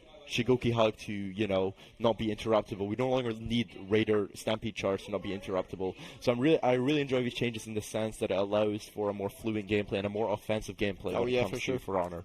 For sure. We can see Pickalyx actually picking the Lawbringer on this and not the Raider, and Nuke on the Vikings win again. I mean, on the Faction War forecast is going to be playing the Raider.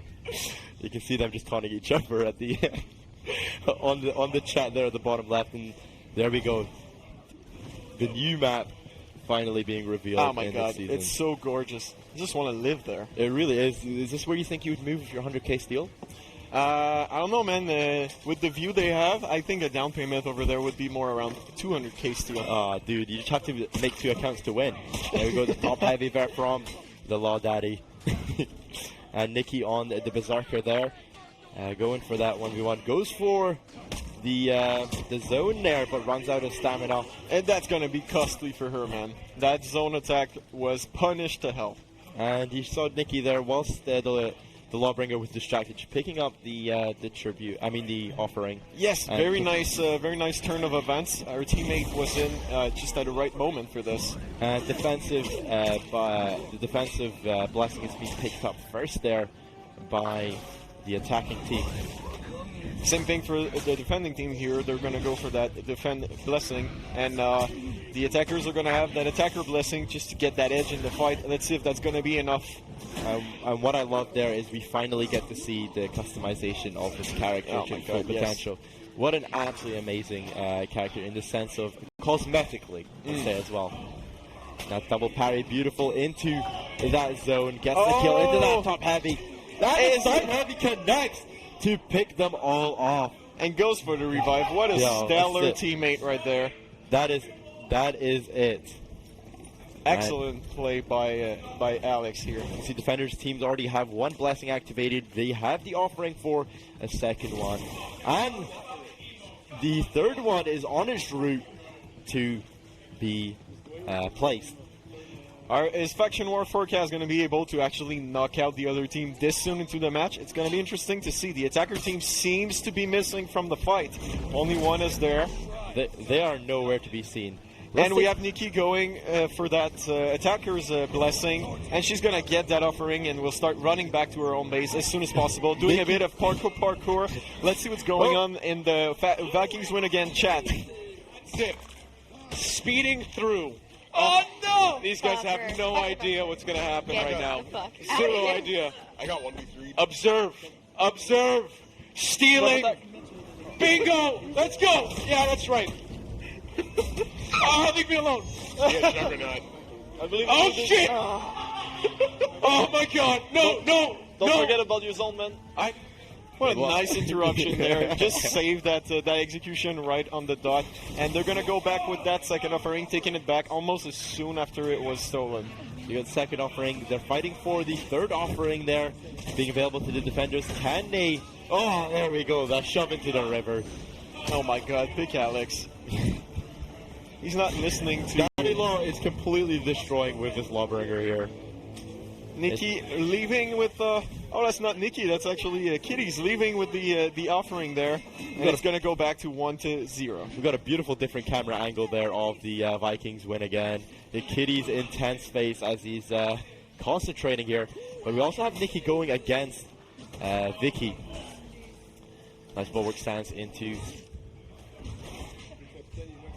Oof, that bulwark was a nice call, but it's not going to be needed after all. Yeah, the stamina hit. No worries there. The wind timer has been activated here by the defenders.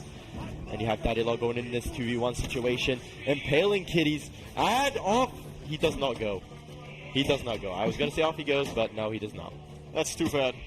Oh, that beautiful top light. That 400 MS top light is going to take a little bit of time to get used to. 20 seconds until the knockout is happening. Let's see what's going on the attacking team. It's funny how 7 seconds. Easy enough. And they were winning at first, right? Yo, I thought this would be a hard game. Yeah. Well. Hey, they tried their best. Yeah. Now their best wasn't that great, I but know. we should applaud their effort, all right? It's kind of hard when you're going to get an actor like Kitys. Yeah, that was kind of Special. GG. GG. Imagine a Lawbringer. As much as we've been talking about how Setback has been a very sportsman-like character, he did say his team to remain positive. They're positive gamers in the end, and this is all for fun. Yes. Unless he loses, of course. I mean, they won fair and square. I mean, you can brag a bit when you do that, right? That was a complete wipe of Vikings win again. So far, they have not won anything, so they have no title to win again. Yeah. Let's just look at the cards for anyone at home who's forgotten who is in which team. The cards, the beautiful cards. Let's hope the cards. player cards. And there we go. Once again, Vikings win again. We had Kitys, main Shigoki, but we have not been able to see him play Shigoki as he is concentrating on the new Sakura. Nikki, who has been constantly stealing those offerings in that game. Sticking with the Berserker. Exactly. Pick Alex, who's he loves his Raider, but we saw him on the Lawbringer there. Unfortunately, Daddy Law did get the best of him. And the man himself, the big M10, just on the Kensei. I don't think he knows any other character exists in For Honor. Yeah, I mean, he's not the only one. And, he gets parries, but he still thinks light punish is the optimal punish for a parry. So, you know it this guy. happens. And then the other team for Faction War Forecast, we had Setback, the most positive gamer a man could ever wish for. We had Daddy Law showing his signature moves on the most versatile character in the galaxy, Nuke, who's, of course, always on the Nobushi and showing his pizzazz and his flair using that character. And Vicky, last up on the Black Prior, who...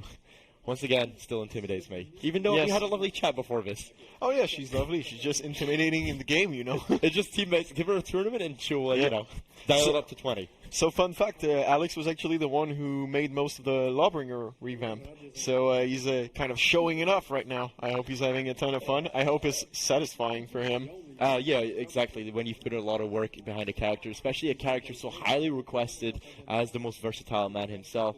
And it looks like he put a lot of time and obviously took a lot of considerations what the community had of the changes that they suspected would come into the Lawbringer. Yes. And to kind of merge the two of his expertise and also using leaving the character, which is in essence the big thing when it comes to the reworks that For Honor has done. You don't want to depersonify a character. It has to keep its personality, and the kits are usually, close to greatness.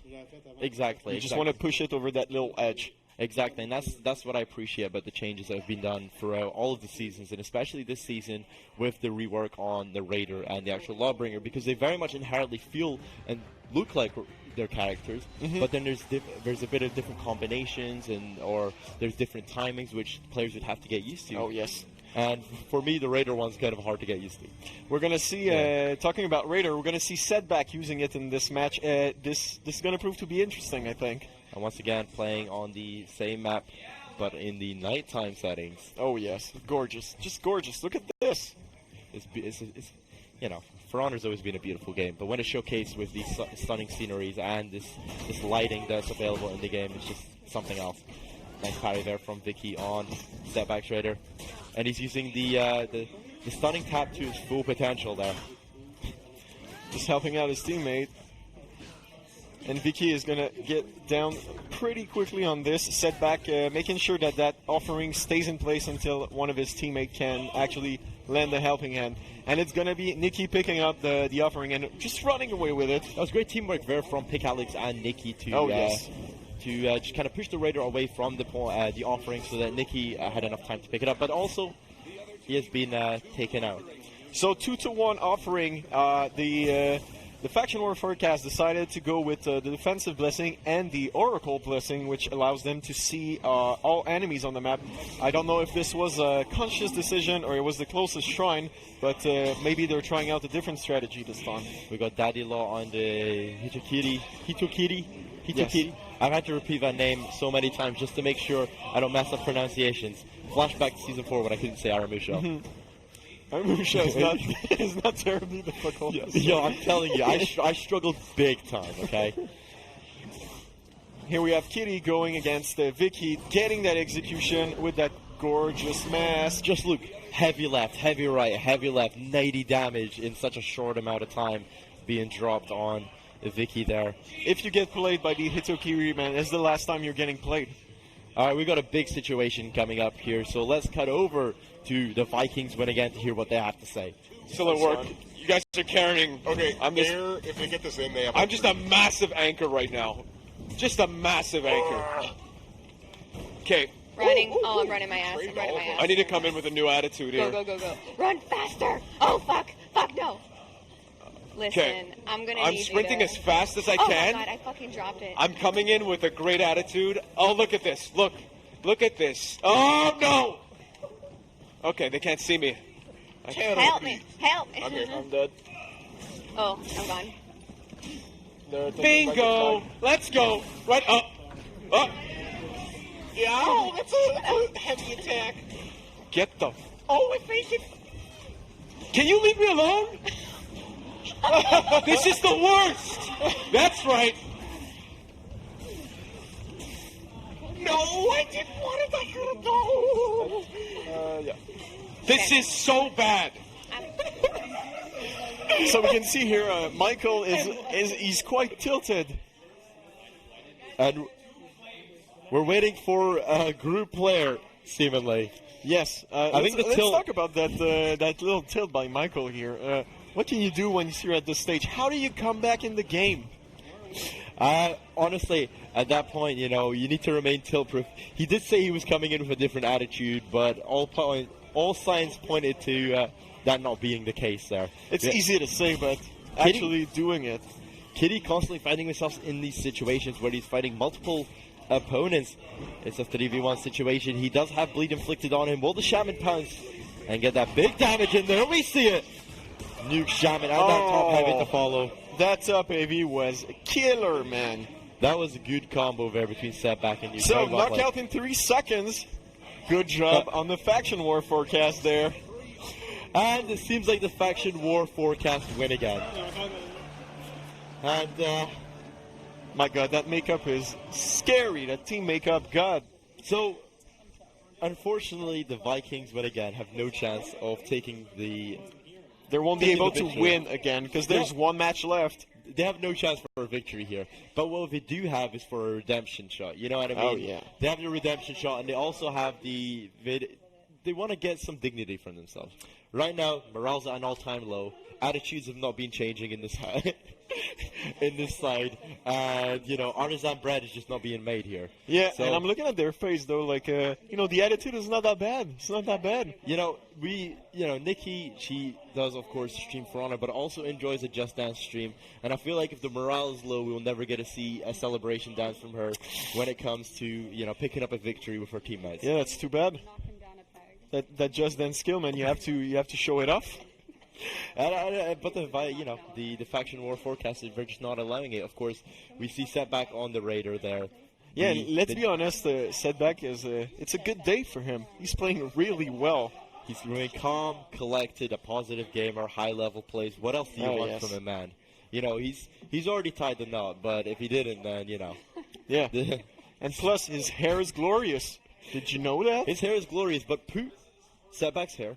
Yep. Daddy Law's beard, and Kitty's laugh, and Nikki's dance moves. Make the ultimate gamer? That's what you're trying to do right now? Look, I'm not proposing anything, dude, okay? I don't want to break the laws of physics here, okay? I don't want to break the laws of biology, but all I'm saying is you have a force to contend with.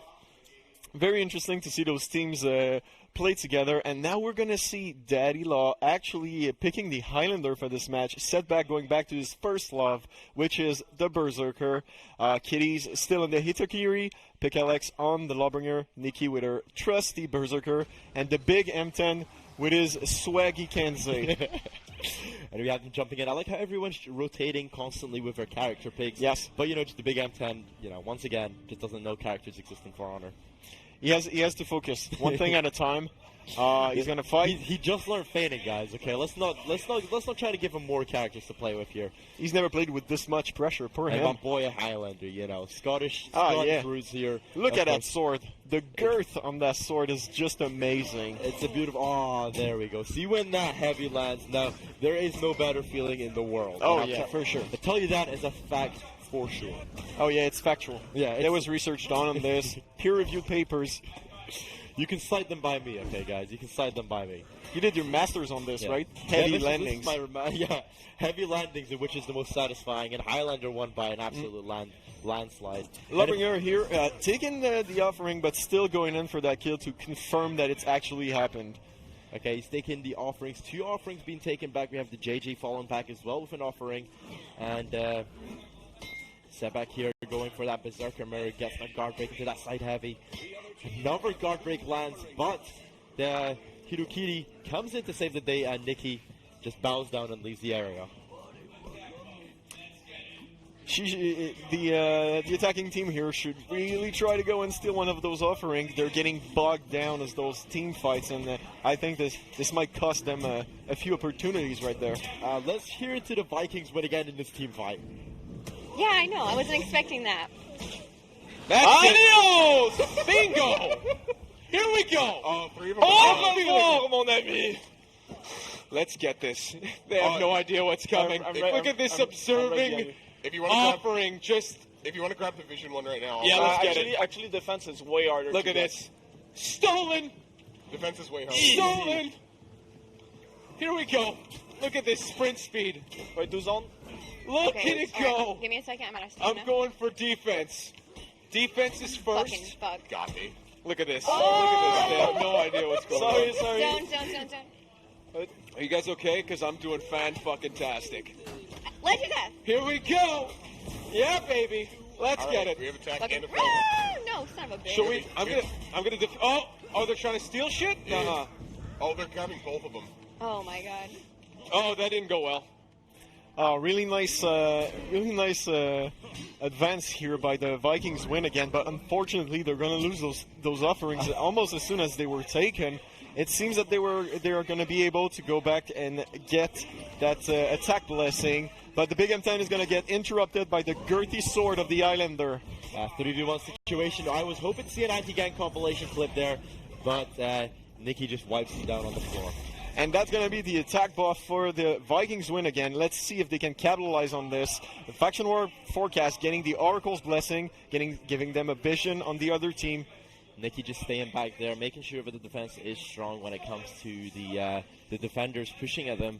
But 1-1 with the Vikings win again coming in with another offering. Let's see what they're going to pick as a blessing. But here we can see Setback actually following closely in their path. He's going to have himself a little nice 1v2 unless his team is coming in, but it doesn't Sonic seem like it. it. Activated. Oh, Sonic yeah, man. has well and truly been activated. You gotta go fast. Catching up. And he somehow manages to completely whip it. Just wait from the scene. What a wasted opportunity, you know? I know. I'm sorry, guys, if you can't hear that in the background, that is both teams being very ecstatic at that play. So it's 1-1 for the offerings, the two canceling each other's, the shield and the attack blessing for both teams. Setback responding here, but also the Black Prior returning with another offering, going to cash in the defense offering for his team. It's 1-1 again, same blessing for both teams, and now it's all about prioritizing, do we steal, do we defend? We have, with half the match done, teams are going to have to take decisions really fast, because it doesn't seem like a knockout is going to happen. And here we go, we have Setback going up against Kitys here. Let's take a listen into the Faction War Forecast. I thought I had him, but 2 for What? Gravity, why? Son of a bitch. Oh, no. Fuck. Oh, shit, Mike getting... Alex. oh, he's getting hype. Oh my god, no!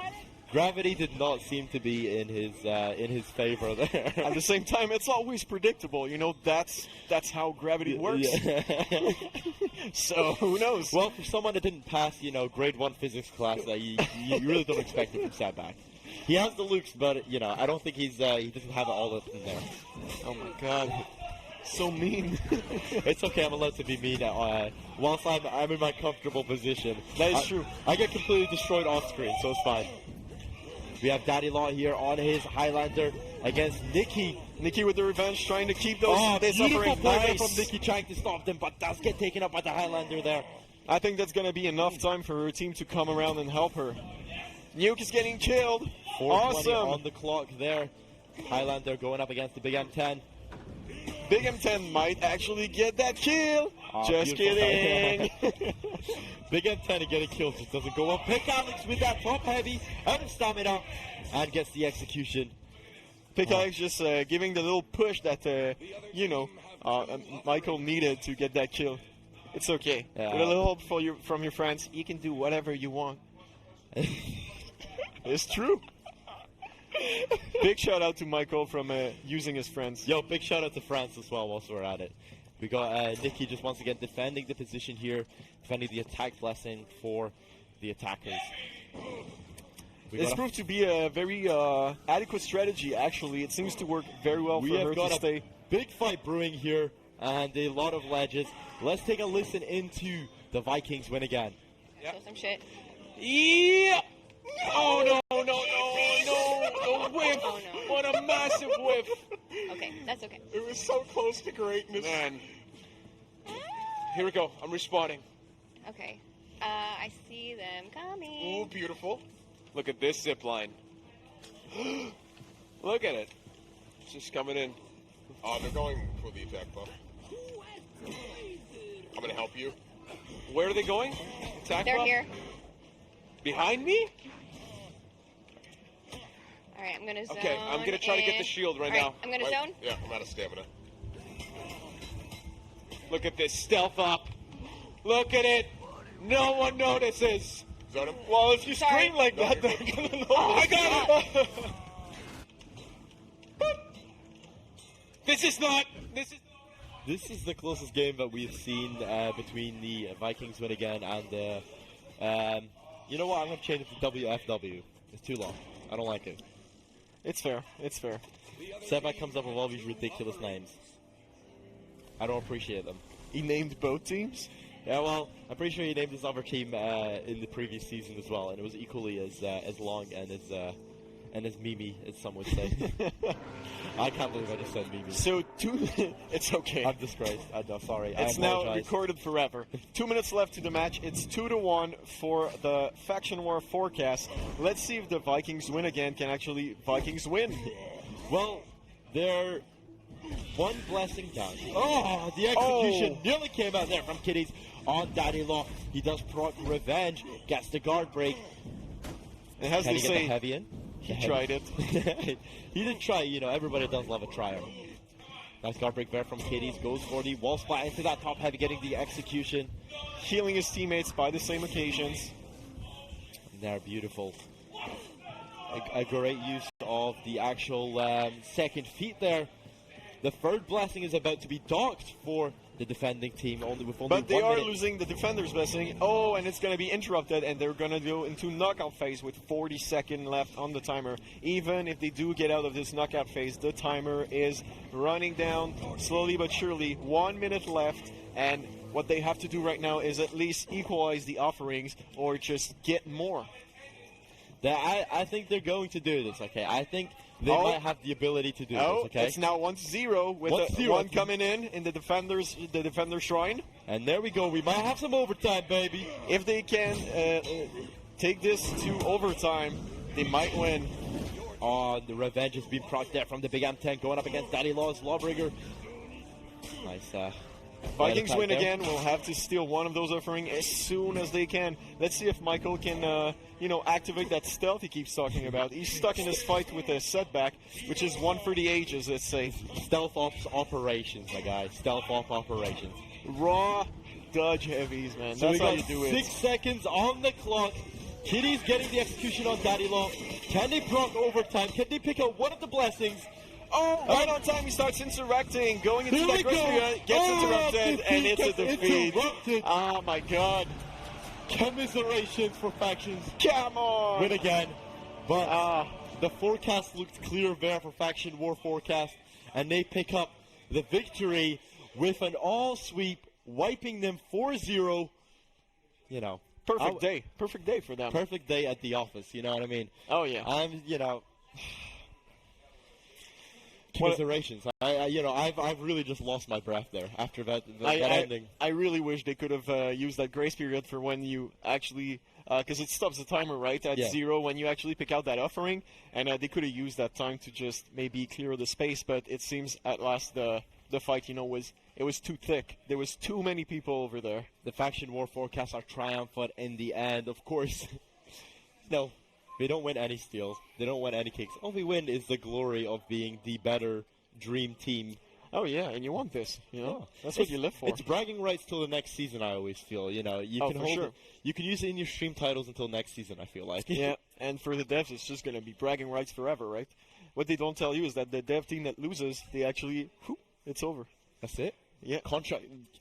With my own eyes, I can see contract terminations going on. Oh here. yeah, man, it's serious. Like, why do you think Michael was so alarmed?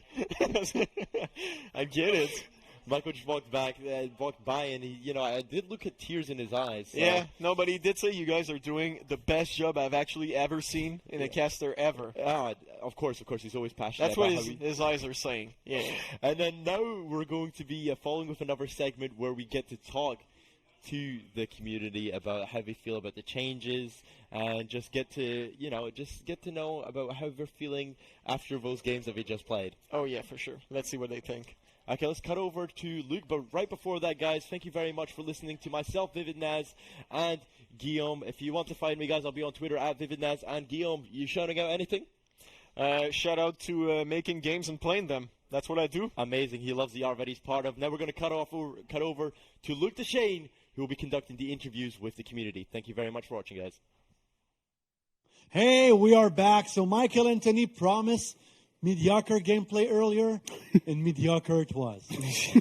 So, Setback, how many times did you kill him? I lost count. It was fun to keep track for a while, but after that, After the first match, you said, okay, let's stop doing that. I started to feel bad for him, Yeah, not me. I was actually quite happy with your performance, so thank you very much for the show. But also, I'm joined with Kitys, Setback, Dadila, and Nikki. So welcome on the couch. So it was nice seeing you play the game.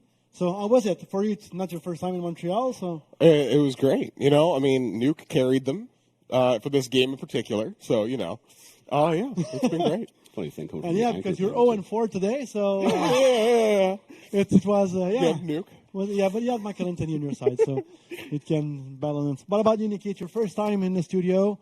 So how was your experience playing live with all those people?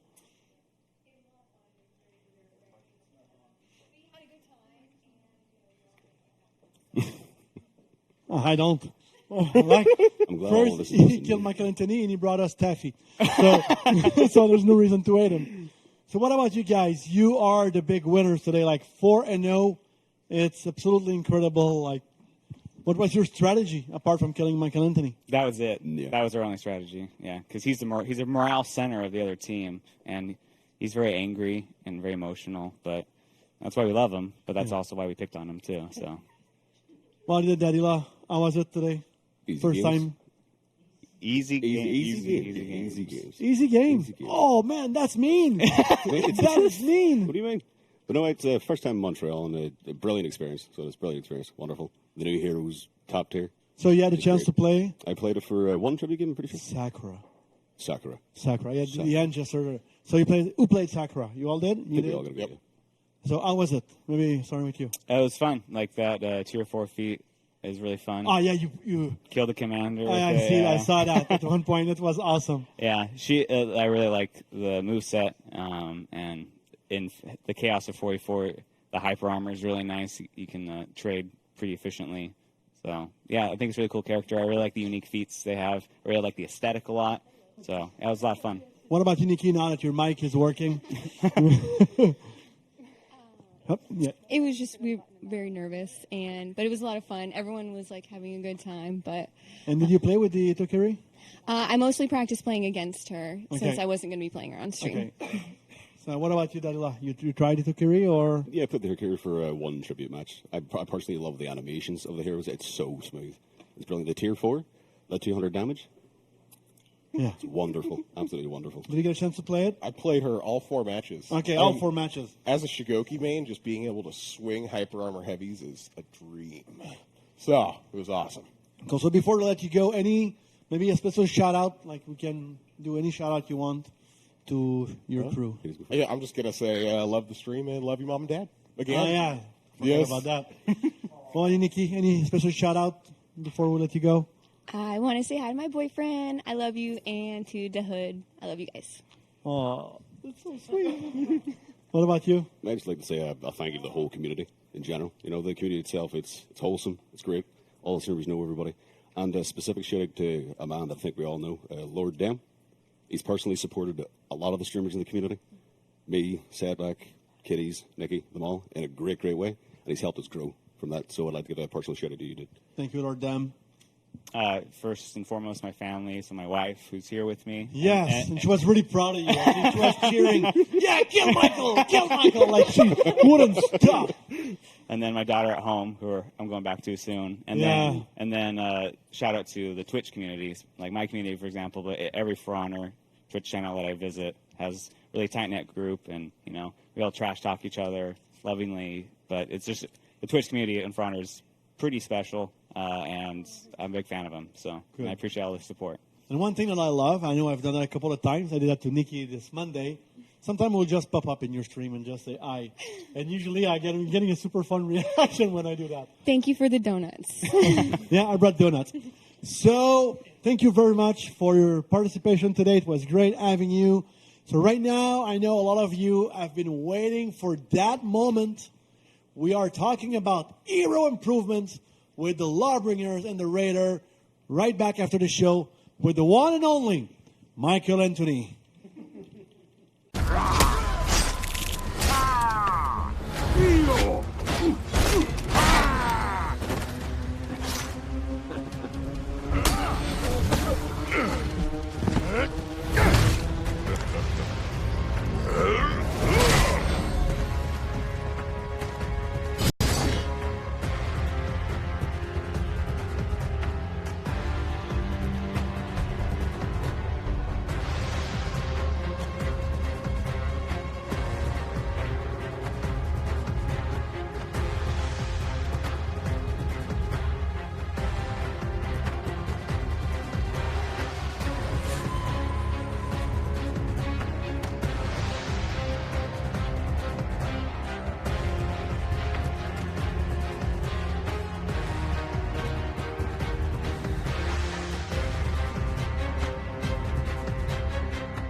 So apparently you're allowed to say whatever you want to somebody, and without any regard to somebody's feelings like myself. So it's great. It's fantastic.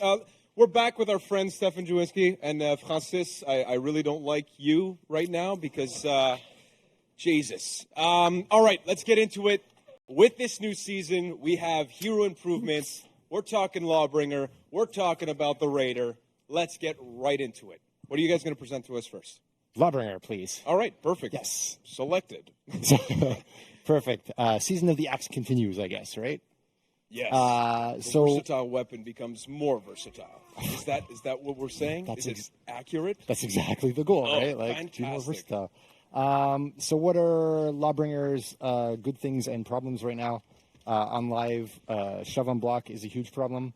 It allows Lawbringer to be defensive as he wants, but also means that opponents can basically do no offense because you block fairly freely and you stop their actually good attacks, which are usually the second or third in the chain. So that's a problematic thing on the character. Beyond that, Lawbringer can counterattack, so that's really good without parry options. Can transform into Bombbringer eventually during the during the 4v4. But cannot initiate, cannot sustain combat, and that's what we want to take a look at and try to fix today, or I guess May 2nd. Yeah. Next week. Nice. So let's go through the painful part. Shove on block, removed. Removed. That's completely. it, gone, out. Okay, why? Because everybody wants it. Okay. Everybody needs it. All right. And Okay, even if fair you don't understand it, it's like, same with Shigoki, we took away the armor, the special armor, because it stopped all offense in the game. We need the game to be more offense-oriented, so this will help opponents, obviously. So what does Lawbringer get in compensation for this? Please tell me. A variety of stuff. Let's start with the new chains. Heavy, heavy, heavy coming. And you see we reach the unblockable finisher as well. That's pretty cool. And we've also got heavy, heavy light as an option, which is also cool. All uninterrupted. That's where it gets a little interesting. Oh, So the okay. light attacks now are 500 across the board, except for the top lights, which are 400 on the first and second. Boom. And the side lights are all 500, and the side lights are not interrupted on block. So then You can really sustain offense this way. Exactly. The idea being, once you start attacking, you can continue it. You can get maybe your second hit in, and they have to block. If they block, you get to your unblockable finisher. Trying to take as many notes as possible because my performance has showed I don't know much, right? So just trying to learn here. You know, you got a whole season to practice, so that's good.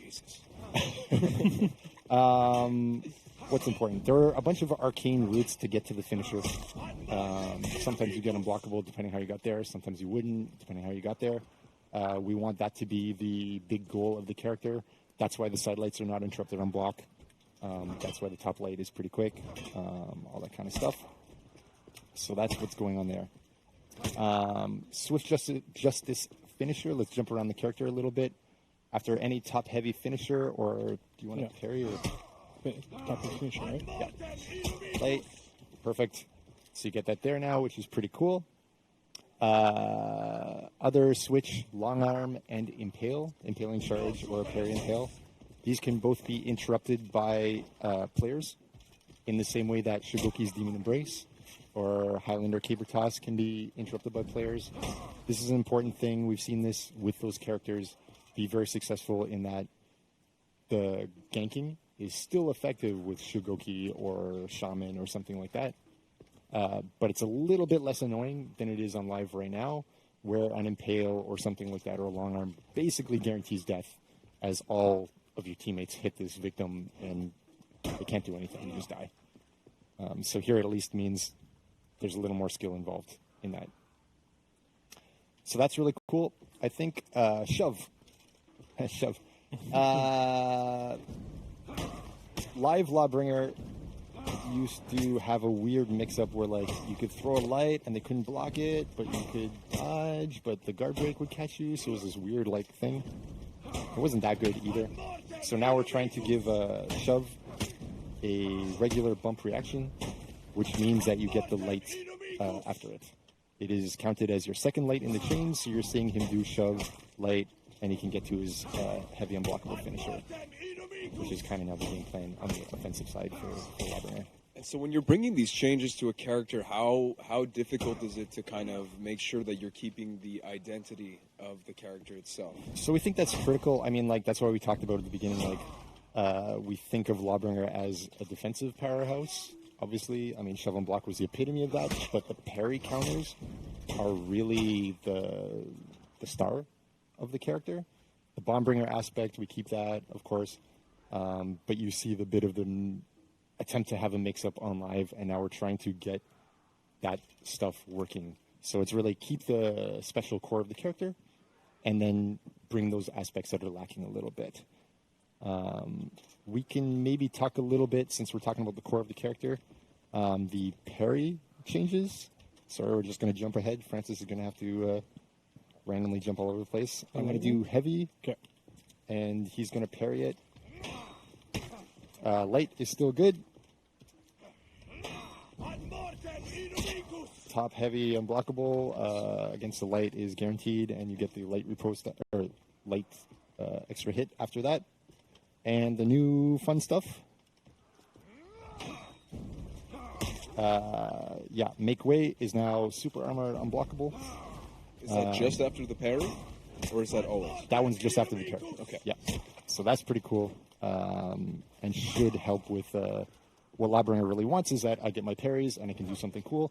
And in a group fight, when people are trying to mess you up, you can actually be, okay, I parried this guy. I'm not as vulnerable as I used to be against a mess of people. So that's pretty cool. Do you see his role within like a team or anything evolve, or does it stay relatively similar? I know you talked about keeping the identity of the character, so I would assume that you maybe want to keep. I think it's going to be fairly similar. You're still going to want to try to gank with a long arm and the occasional impale. I think if you end up getting that parry in your fight, you're going to be able to go, okay, I hit.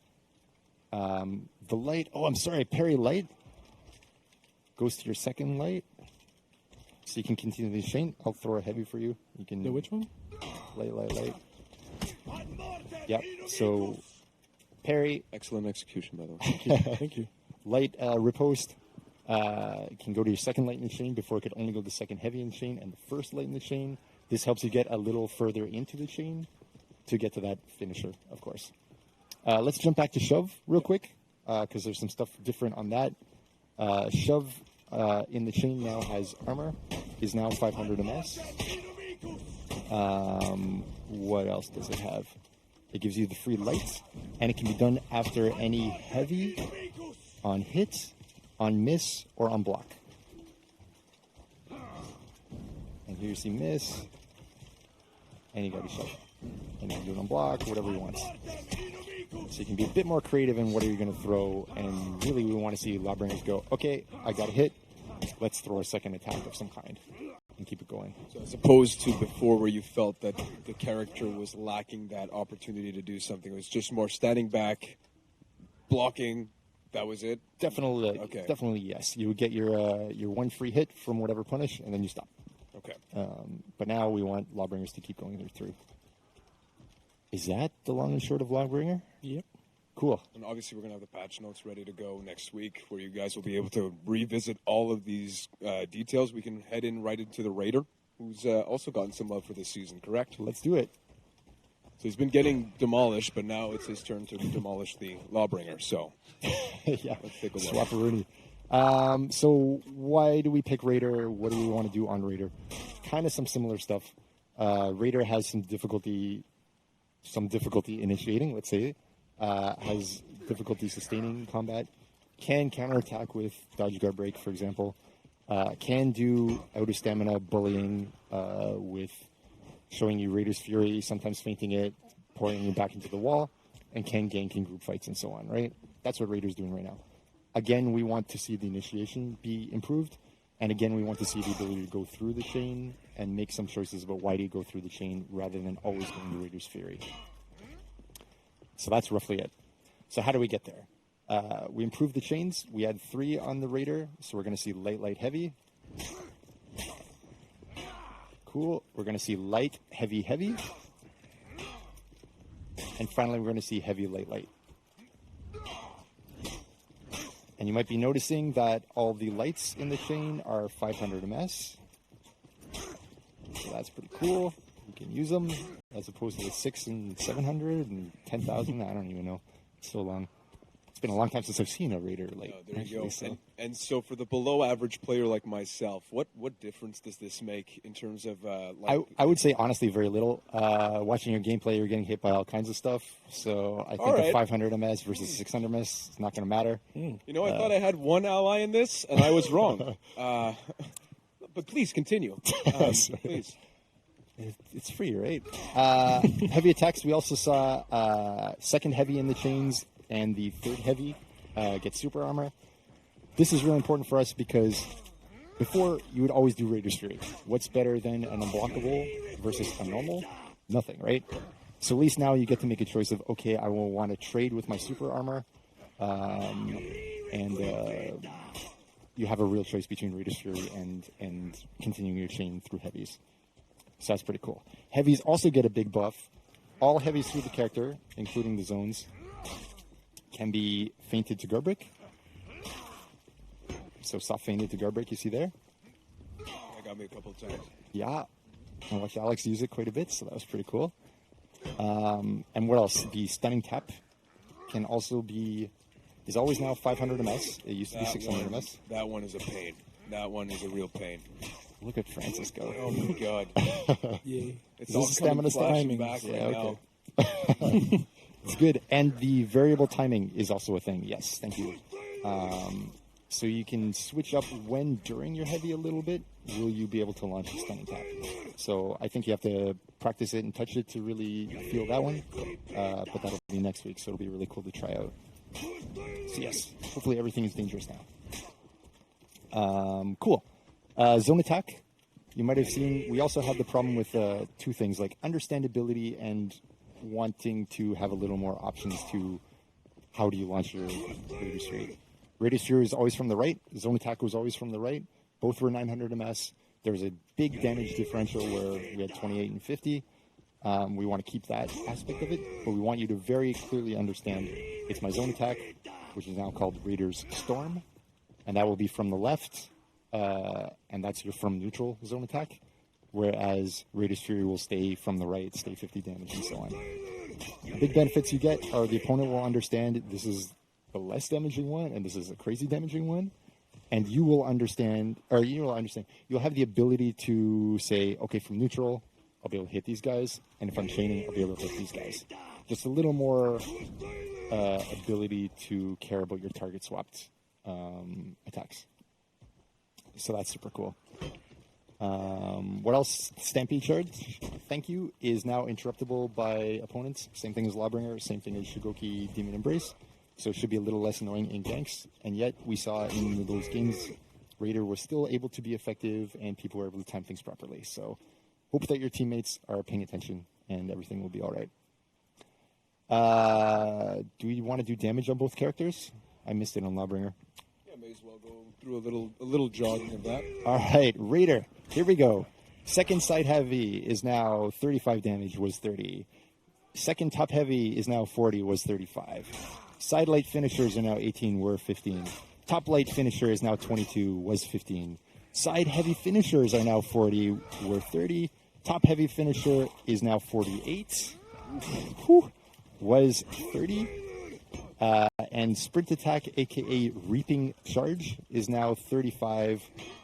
And gets blocked. Was 25. I didn't even notice that you were doing all of the moves as the cheese. He's so good. Next level. He's like my second half. But yes, with those damage increases, also we can care about like, hey, there's a real reason to use this instead of Raider's Fury in certain situations. We'll quickly go down Lawbringers. Top light finisher is now 20, was 15. Do you want to do a quick swap just to showcase the moves again? Do you want to show it? If that's worth it. Okay, cool. May as well. Top light finisher is now 20, was 15. Side light finisher is now 18, was 15. Top heavy finisher is now 40, was 35. And side heavy finishers are now 38, were 30. So get out there and crush a few noobs. So much more versatile. Yes. So much more. Ultra versatile. Yeah, that's so awesome. Well, thank you guys for your time. If we could just turn the page to the next. The one gameplay feature I do want to, yes, before you throw away, if you can, to the next segment, is stance change 100 MS. Okay, so this is on. This is not necessarily on the Raider and the Lawbringer. That's correct. That's on all static guard heroes, so not the assassins, not Shaolin, but everyone else, Lawbringer, Raider, Warden, whoever, can now switch stance and then launch an attack at 100 MS. Okay, cool. Before it used to be 300 MS, so you go like over, wait, and then attack. Now you can just go over and attack. Okay.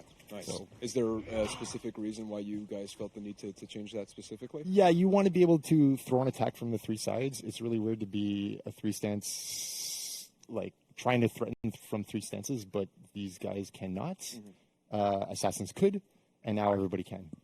Okay, well, awesome. Well, thank you again, guys. Really appreciate the time. And these are really great changes that are coming to some original roster heroes, if I can call them that way. So that'll be available starting next week with the title update on May 2nd with, obviously, Sakura, Year 3, Season 2. We'll be right back with Justin and Anthony for Weapon Showcase.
What's up, guys, and welcome back to the For Honor Year 3 Season 2 reveal.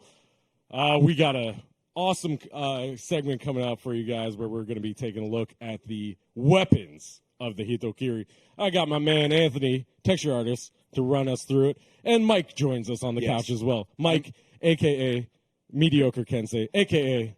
Thick Prosciutto. How many goddamn AKA names do I need? Okay. Oh, Big one more? M10. Yes, excellent. There you Yes, go. that's the one. Yeah. And also, if anybody out there doesn't know, Mike's handle on a few games is Thick Prosciutto. Listen, thank you for making that a public information. Of course. But I'm glad I could. I'm honestly, to transition, we're going to be showcasing weapons. Speaking of cutting, yeah, let's cutting the prosciutto. Tell us a little bit more about these. Let's take a look at the weapons of the Hitokiri. Yeah, let's take a look. Weapon right here. Well, see, I like my prosciutto thin. So well, so I hope I can cut them very thin. Taught wrong, with these my friend. axes. I'll tell you that much. Yeah. So let me tell you a little bit about it. So it's called the Ono or Masakari. So I think that's the traditional Japanese name for it. So it describes a hatchet or an axe. One of these names is used for the tool itself. The other one's for the weapon. I'm not sure which is which. So this is the weapon itself. So beautiful weapon. The original traditional weapon, that's the Ono or the Masakari, is a one-sided weapon. So the blade is only on one side. But for the Hitokiri in our game, the Executioner, so we decided to go with a two-sided blade. Gives a lot more leeway for artistic freedom. So yeah, you got a lot of surface to play with, correct? Exactly. So we got a lot of surface. As you can see, we can create so much, like a really different design each time. Absolutely beautiful. These are absolutely incredible. I love the design of all the different axes, and I've also been told that I need to close my legs, which is a thing that I'd never thought I would be told to do. But these are beautiful axes.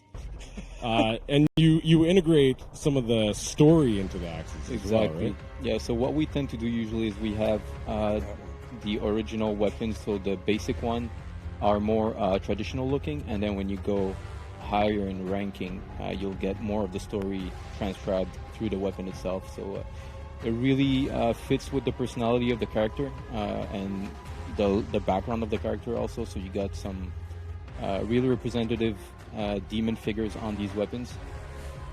There's a lot of that one I absolutely love. The white, the black and white. Yeah, one with the ivory. That is, it's just absolutely beautiful. The amount of detail there. Yeah, it doesn't look like it would be a clean cut. It looks more painful for some reason. Oh, absolutely. With the definitely teeth. be a painful cut. Yeah. Like this one right here, absolutely beautiful. Actually, the one that's integrated in the CGI trailer. If I'm not Exactly. mistaken. So this one is the one that's in the trailer. Yeah. And there's so much detail on this health. Is that the little mask? Yeah, little head right there. So very representative of the character itself. You've seen these on the character and the demon sides of it. It's pretty beautiful. I really like this one because it tells a story. Right? Exactly. It tells the story of the Hitokiri. It shows the demons within. It has a bit of that duality. Soul collecting vibe. Yeah, soul collecting vibe, demon vibe. Murdery. Axe cutty vibe. I really like it. But it also shows the duality of the character that we've been talking about from an art side, from a narrative side, where there is that kind of light and darkness to this character. It's not so cut and dry that this character is so... Yeah, it's because they actually believe in what they're doing, right? Right, So they think and they're enjoying what they're doing Yeah, as well. you know, they say that you have the most fun at work when you're passionate about it. So yeah, you'll never have to work a day in your life if you love what you do. Exactly. And the Hitokiri clearly love what they do, which is chopping off exactly. heads and soul sucking. Yeah. They take pleasure in it, and you can see it like through the weapon for sure. And what's your favorite one, Anthony? That last one, the Bloodstone. I'm a materials guy, so what I look at is everything that's different on this weapon. You get everything. So this Bloodstone is beautiful. It's working really well, and the whole weapon tells this big story for the character. I really enjoy this one. Nice. Super beautiful. I love the color in that handle. Mike, what's your favorite? Well, we covered the white ivory one, which is beautiful. But I mean, you take any pick here. Honestly, I feel like they're all effective at what they do. Yeah, which is well, we just especially slice. I love the spikes on that. Yeah, on this the one blade just of that looks one. like it It's so hurts cool. more. That's why it's Yeah. my favorite, and it looks beautiful. So Yeah, and I don't know what's going on in the middle, but it's scary. So where do you draw a lot of the inspiration for these axes, and how do you build them out? I assume it's a team that you guys work with together that sort of focus on some main themes and then put it all together. exactly. Yeah, it's a big team that works on this, and usually what we go for is the backstory of the character. We know what the weapon is, we know the backstory of this character, and we try to transcribe it through the weapon. It goes through a long process. Let's say it takes a couple of months to do this, so we go through design for sure. So the directors will go through the designs with the concept artists and everybody involved in this. And it goes down to the art in the end. So what you see, there's a lot of artists working on this, so a lot of back and forth through ideas and visual, and this is what you get in the end. Very cool, very cool. Well, the hard work has paid off. So, Thank you, guys. Absolutely beautiful. Why don't we take a look at the other weapons for the other characters? That's right. We're not done. We are not done. Those axes look beautiful, but we have a whole bunch of other weapons to take a look at for the other characters. Just like every season, correct, Anthony? Yeah. So these are the weapons for the original roster. So starting off with the Warden. The Warden sword, right? So this is as you're usually seeing it. So when you're creating these weapons for the other characters, what kinds of themes and what kinds of materials and textures that you're looking at for that fit within the character itself, but also expands on them? Yeah, so for these ones, these are usually, since they're not event weapons, we don't go into a specific thematic for these ones. So what we'll do is just, it's a creation, so it's pretty much liberty. So you have a more freedom to create these, so you're not constrained inside of an event or something to create a collection of weapons. These ones are really to add to your other weapons that you have. So you can either, if you like one piece of this, you can use it. If you like the whole weapon, you can go ahead and use the whole weapon. And it's really to add some more.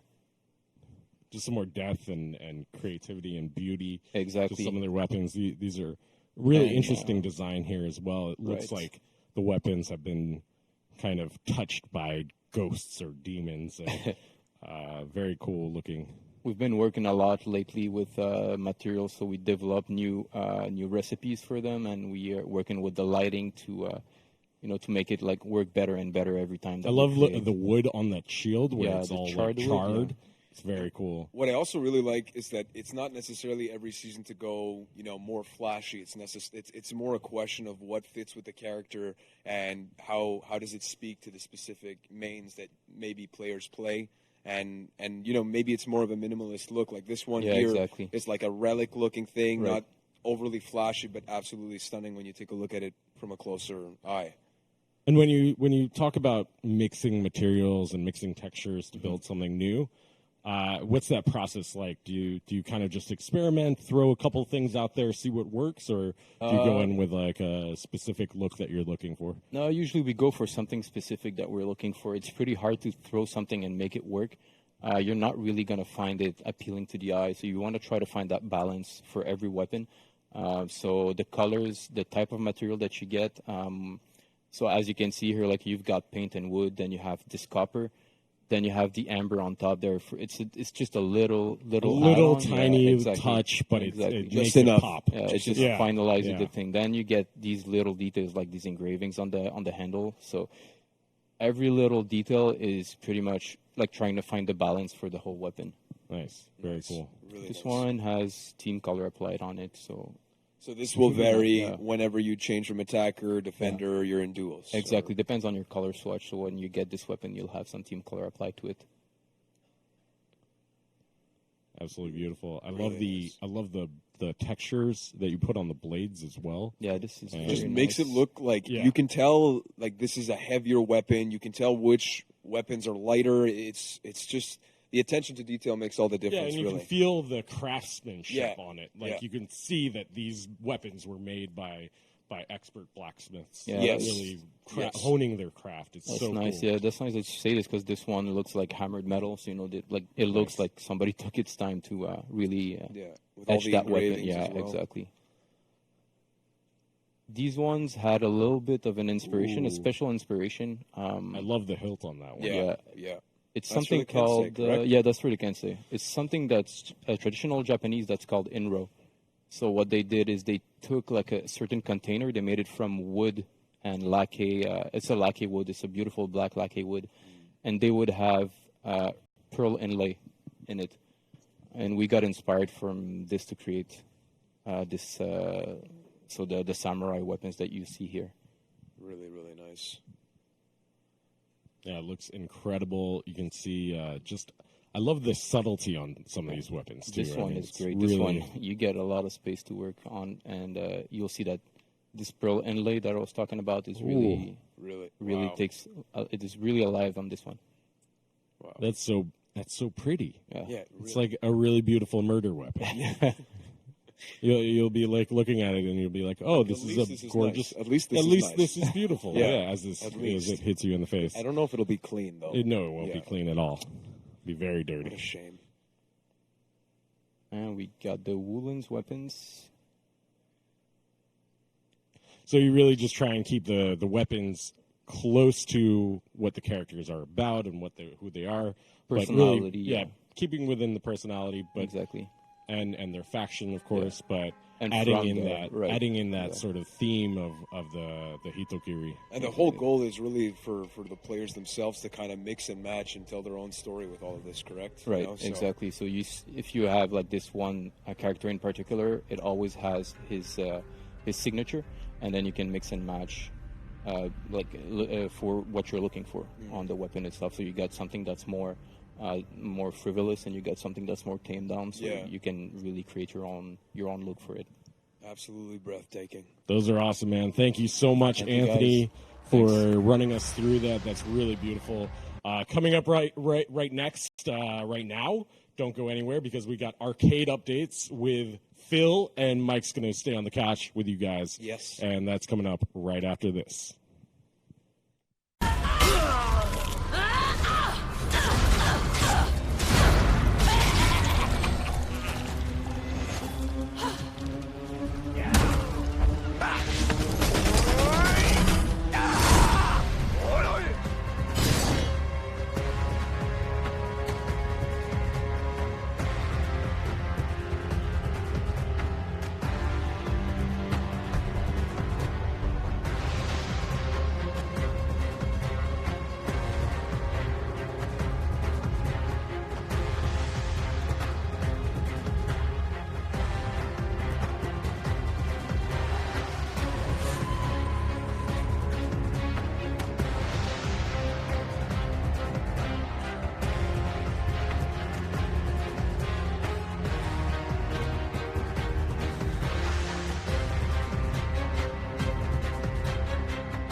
Joined back now with Mr. Phil Grégoire. Yes, sir. From our Game Modes team, who's going to present us all of the new updates that are coming up with Arcade Mode. Yeah. So the best thing about this is that there's a beautiful PowerPoint presentation that you have, and I absolutely love PowerPoint. So let's get right into it. Sure, yeah. Well, Arcade, this season, we actually have a big update.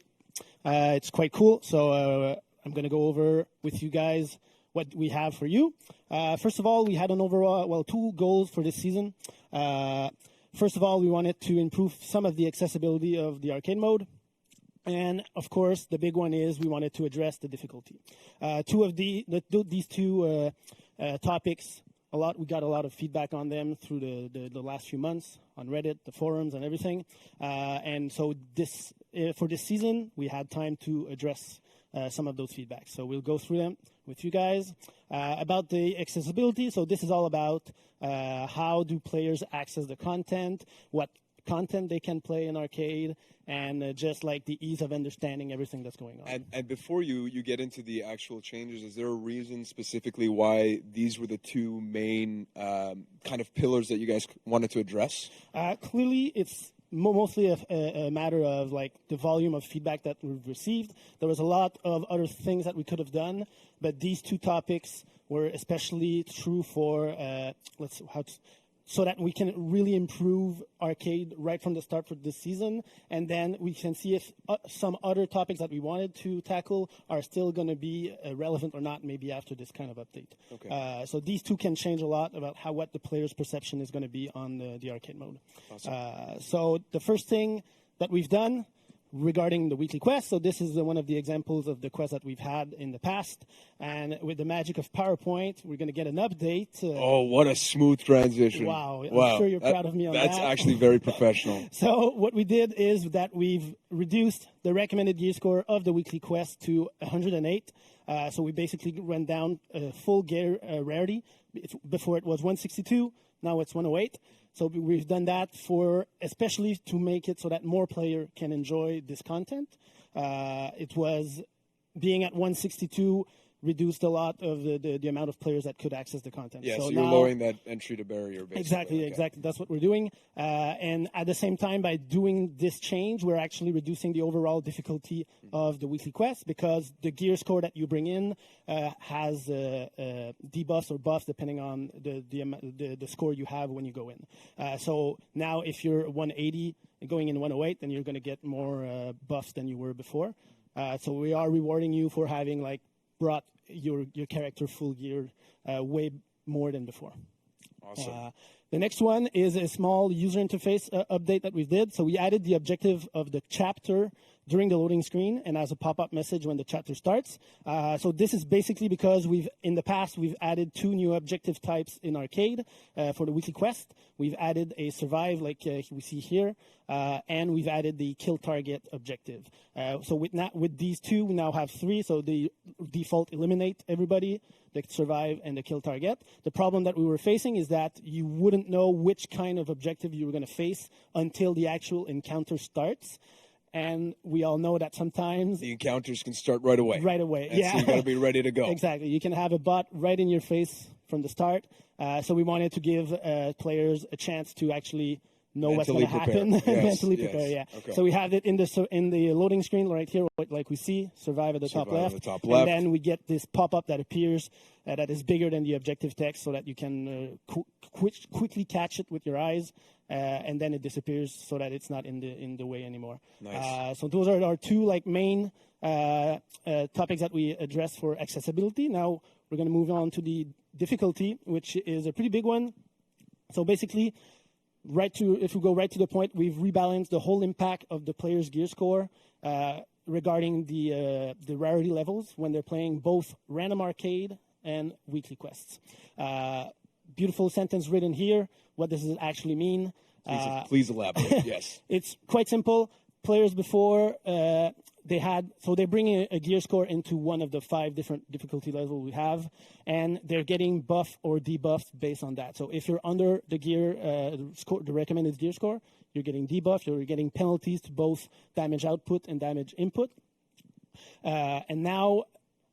And if you were going in if you were going in a rarity with over the gear score over the recommended, you could still be debuffed based on the difficulty. So the higher difficulty ones, we were still applying some debuff even if you were over the recommended to make it extra gear score. difficult. Exactly. It was a way to it was a way to control the difficulty levels.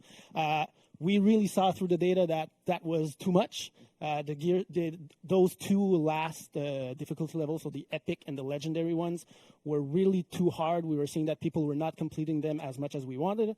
So we've addressed that.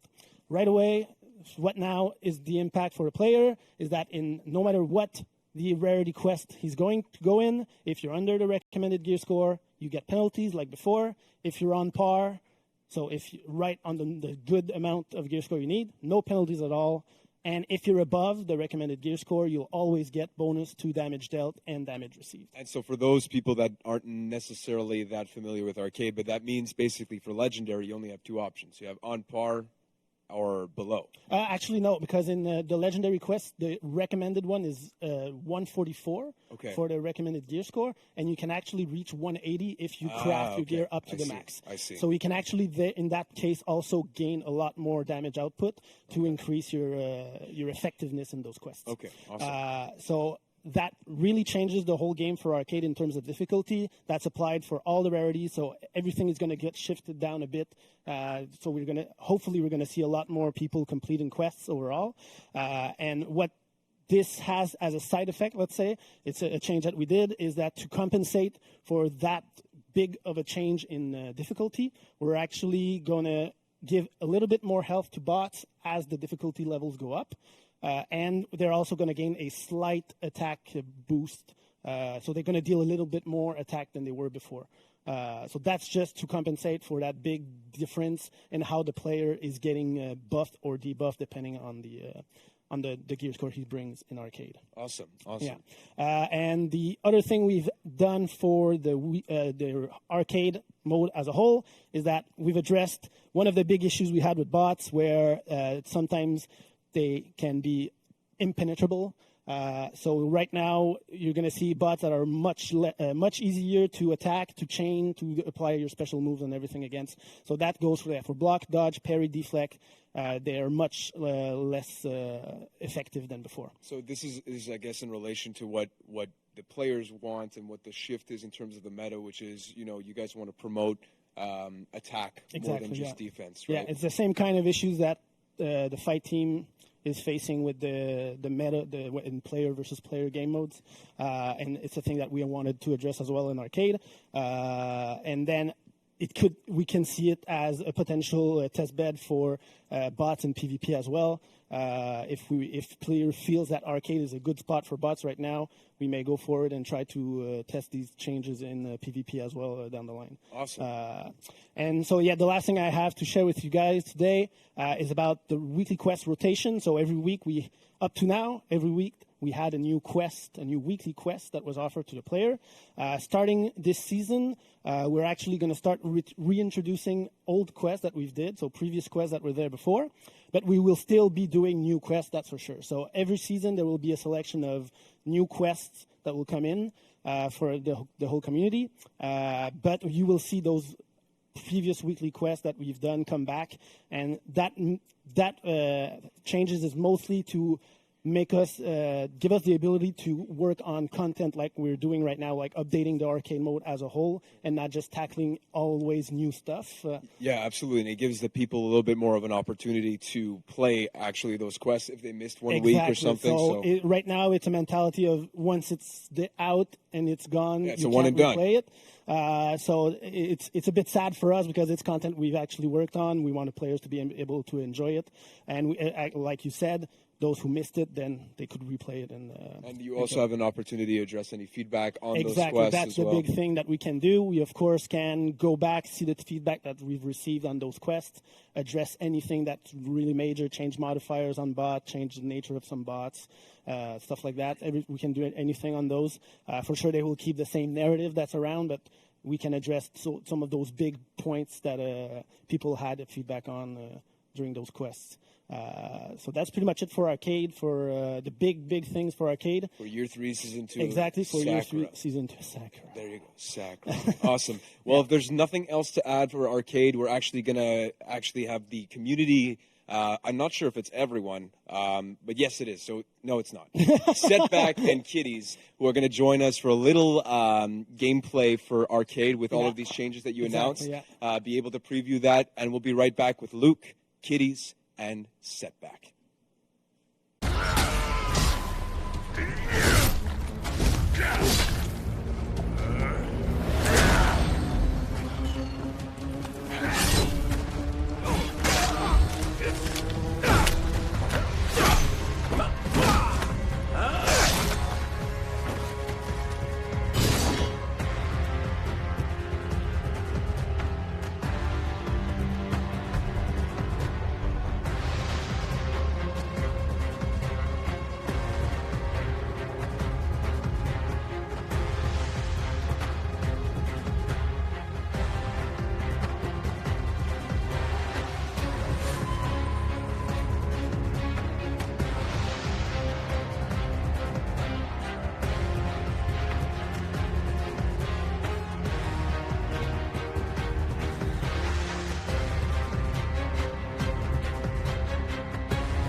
And we are back on the couch. Phil is still with me. Yes. We gave Michael Anthony a break because he did give him a lot of himself so far. So right now he's resting a bit. Back with Setback and Kitys. How are you guys? Good, doing well. Good. So right now we are going into a challenge with Arcade. Kitys didn't win a single match today. So now it's his chance to get his revenge against you. Because the challenge will be, Phil, they will both play the same quest. Exactly, yes. So actually, it's the quest that's launching next week. With the launch of the season. So players are going to get a sneak peek of it. Oh. And so right now, so you have to know that Setback usually plays with a mouse and keyboard. So now he's getting on with the controller. I think I got it down. Yeah. Well, yeah. No, the other way around. Let me help you. Oh, thanks. Yeah, thanks. exactly. Yeah, we have to tell him everything. Okay, so guys, are you ready? Do that countdown like they do when we go to the show. So 3, 2. The first one to finish wins. Go. Wait, it's cheating. It's qualified. Okay, he has a second. So the Hitokiri of Joko. There was once a warrior who had lost everything and everyone. I couldn't finish it. So, Kitty's going with the Shugoki. Yeah, Kitty's Shugoki. And Setback Raider. So this first encounter is basically a 1v1, pure 1v1. None of the two teams have modifiers. So the player has none, and the Hitokiri has none as well. So this is actually a chance for the players that are going to be playing Arcade to get introduced to the new hero for the season. So this first encounter is all about reacting to her new moveset and everything. Right now, what we can see, it's Kitys. He's actually facing the Hitokiri right now on the main screen. He's almost dead. I don't know what's happening with him. While Setback is doing a pretty good job. Oh, yeah. That's good. Nice move. Good. So let's see if we'll manage to overcome. He's going down. So will Setback win his first duel? So right now we're cutting on Setback to see what he will do, if he will manage to succeed in face of the Hitokiri. Oh, the knee in the face. I always like that move. Yeah, good damage there. So he's pretty much putting the Hitokiri in a bad position here. Yeah. And during that time, Kitty came back. He's in his second try. Things are going better for him. And Setback has a way right now maybe to take the advantage in the fight, but he's about to go down. Oh, hey. And Kitty lost a match, came back and won. So Kitty already finished the first quest. So he's going to move to Chapter 2, Yokan Jigoku.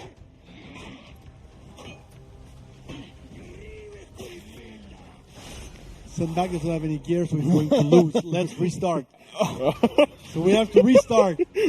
I just read the note that Alex gave me, so you don't have any gear. You're going to lose, dude. I just beat it. I beat the You first did, chapter. but you're going to lose everything. So let's restart.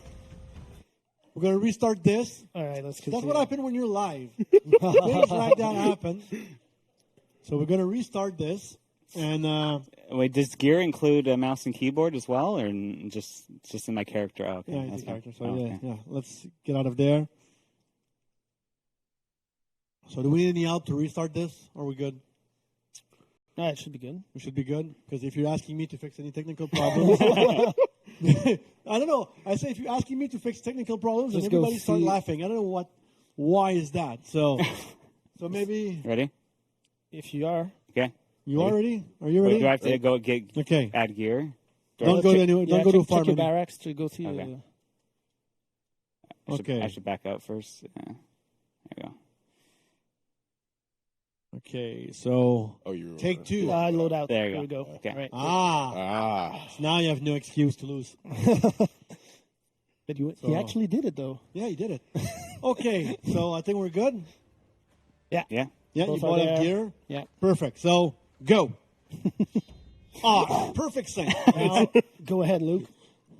There was once a warrior who lost everything and everyone. Wandering in the eerie lands of Jigoku, they crossed path with the clan of Hitokiri. Yes, I did it. All right. We both have picked a loadout with gear. Yeah. Now we're talking. So before Setback was slowing down the group, so now he's back with us. That's good. So again, the Shiguki and the Raider. So let's see what is going to happen. Again, they have no modifier. Exactly. First chapter. All right. Kitty's starting. Yeah, that's why we have Kitty on the main screen. So Setback has a bit less I'm pressure. doing a little bit more damage now. Yeah, I noticed that. Yeah, you know. So who's better, the Hitokiri you're facing or Michael Anthony? It's pretty close. Yeah. Oh, nice parry from... Oh! And... Nice win!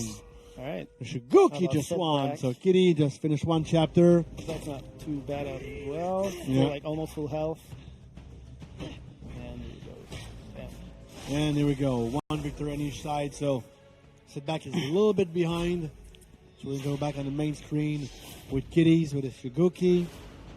So Kyokan, prove us wrong. Prove to us that you can injure all hardship.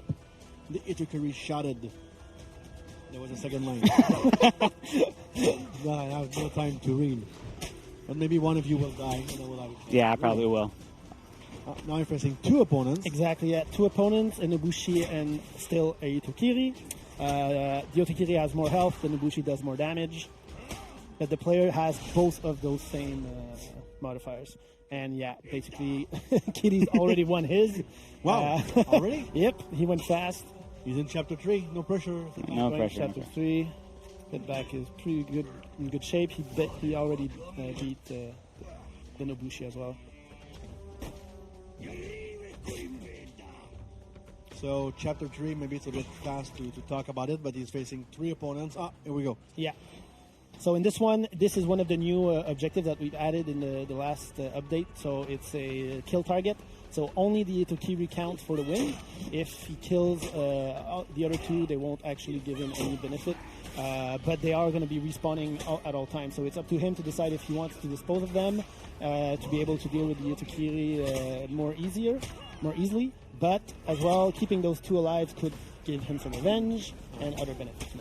And by the way, here we go. Already a win, and Setback is walking into chapter 3 as we speak. So, yeah, man, you're our machines. So again, we have a take 2 because right now we're going to see what Setback is going to do, while Kitties is going into chapter 4, facing on his side how many? 3. 3 Hitokiris. Yeah.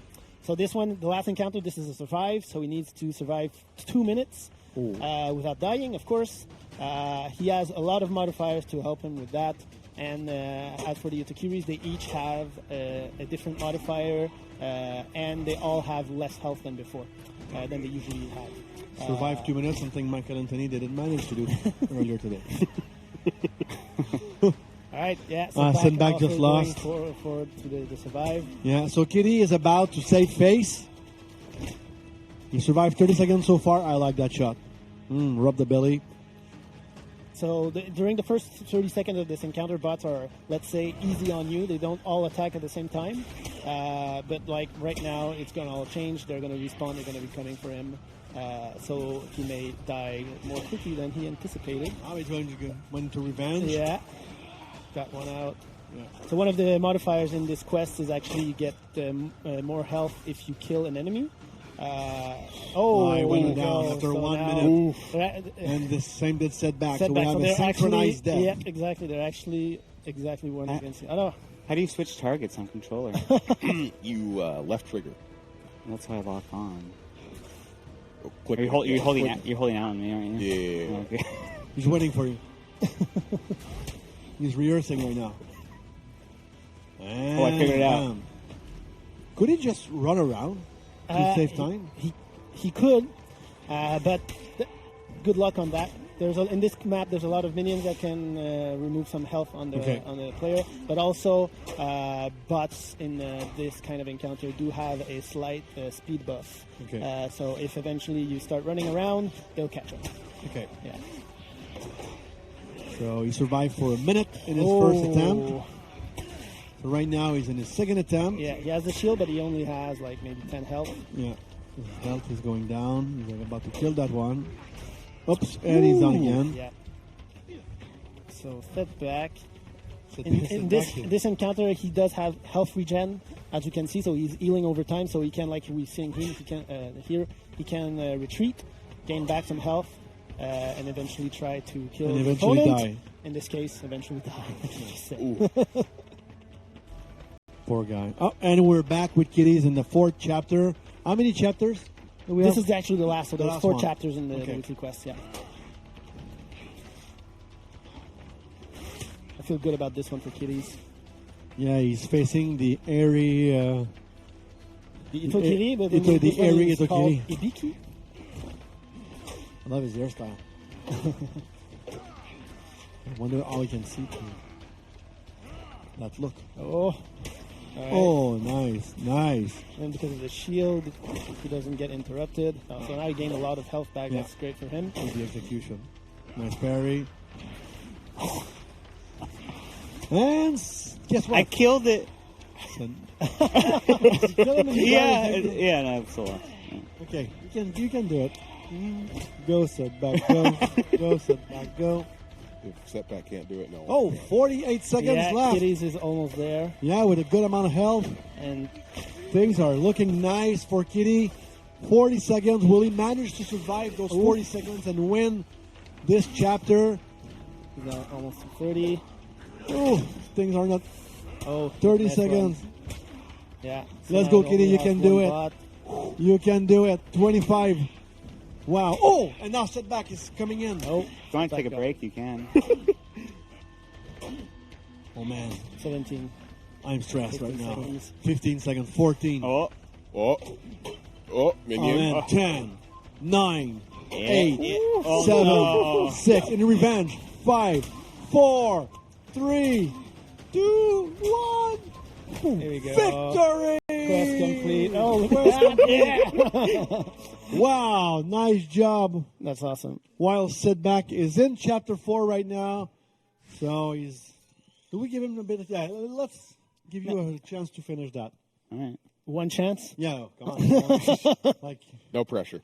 we have other things to attend today. No, it's been on for 30 seconds. That's good. Yeah. He's playing much more defensive than Kitty was. But at this stage, we can say that Kitty won that challenge. He did. So after losing 4 straight matches in Breach and Tribute today, he came in and won the arcade challenge. All right, almost 1 minute down for Setback. A lot of health. That's good. Yeah. You're right. He is playing defensive. Yeah. One thing we often said about arcade is that it's kind of a puzzle. Yeah. So you need to understand how to beat the chapter, and in that case, I guess being defensive is a good thing. Yeah. He has still a lot of health. 50 seconds left. Yeah, one of his modifier gives him a bit more revenge generation.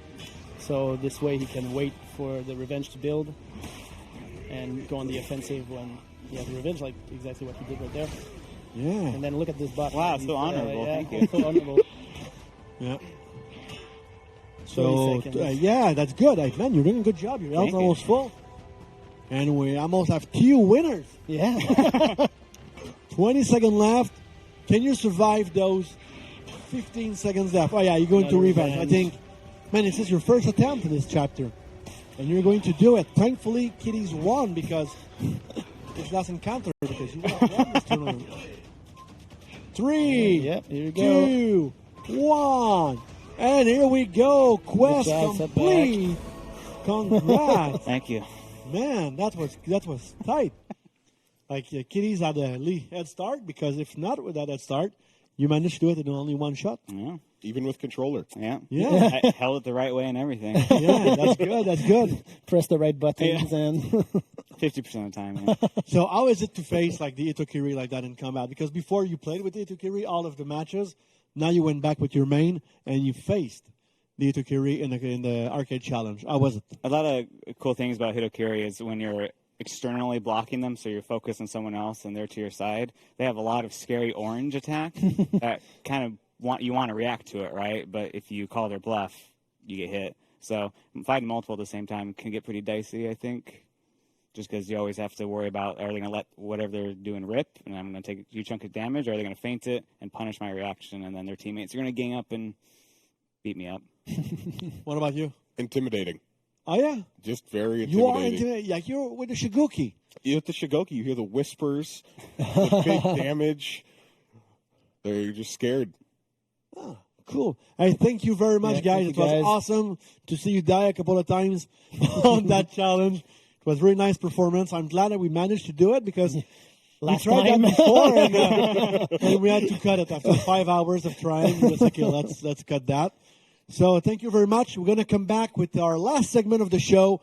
It's a special segment on the music composition on For Honor. So Justin will join me on the couch with Yves and Luc. Another Luc, the music composer. We'll be right back. Hey, guys.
What's up, everyone, and welcome to the final segment of the Year 3 Season 2 For Honor Livestream. Oh, yes. Luke, we made it. We made it to this moment, and it's a really exciting moment, too, because we have the music composer, Luc, and the sound director, Yves, on stage right now to talk about how the music is created in For Honor, because it's so iconic, it's so visceral, so amazing. How you guys doing? Pretty good, thanks. Awesome. You know, I almost didn't recognize Yves the other day. Yves used to have a big beard. And I walked into him in the office, like, who's that guy? Like, shit, it's Yves. Yeah, he was hiding behind the beard. So. Nice. Well, you look good, man. A little bit less hair, but I think you pull it off well. Thank you. Yeah, absolutely. So, Luc, I want to start with you. How long have you been working on For Honor music? August 2018, I guess. So I guess about 10 months. About 9-10 months. Yeah. And you've been working on the Sakura theme songs and the Vortiger theme songs and things like that. Exactly, yeah. Started with Marching Fire, Season 8. So why don't we start off with the creation process? Where do you guys start when building out this musical composition? I start by discussing with my team here. Regarding Marching Fire, I mean, it was more faction-oriented. We had, like, Vikings and Samurai and the Knights. If we talk about Sakura, it was more a character-oriented briefing, more or less. So it starts with discussing, the keywords that we have with Sakura. And then I go in the studio, experiment, and try and provide them with example. And it's back-and-forth work with the team. Very cool. And Yves, what's your role in this? How do you give direction? I think it's finding the right words, finding the right keywords, great examples, references, because we still want to have some cultural thing in the music. Like when we want to do music for the samurai, then we want it to sound Japanese. For the knights, we want to have kind of a color that represents the faction. So it's to find some good reference. When you say keywords, like for Sakura, what were the keywords you used for Sakura, for example? It was gently killing. Gently killing. duality. But like politely killing. With love, killing with love. Killing with love. Killing with love. I love that. That's good. That's wonderful. Yeah, there was a duality. Like she's always kind of calm, but she destroy her opponents. So she has that for the music. It was kind of the kind of really energetic music with more calm parts. Very cool. Very cool. So you give the direction to Luke, and Luke kind of takes that. And where do you go from that? What kind of inspiration do you pull into the composition? I call it, the sound of the day. I mean, it depends. The first thing I do, honestly, is I prepare my palette of sound. I cannot start writing music if I don't have, let's say, what will be the orchestra layout or the sound. There's a bit of sound design sometimes, even in the music.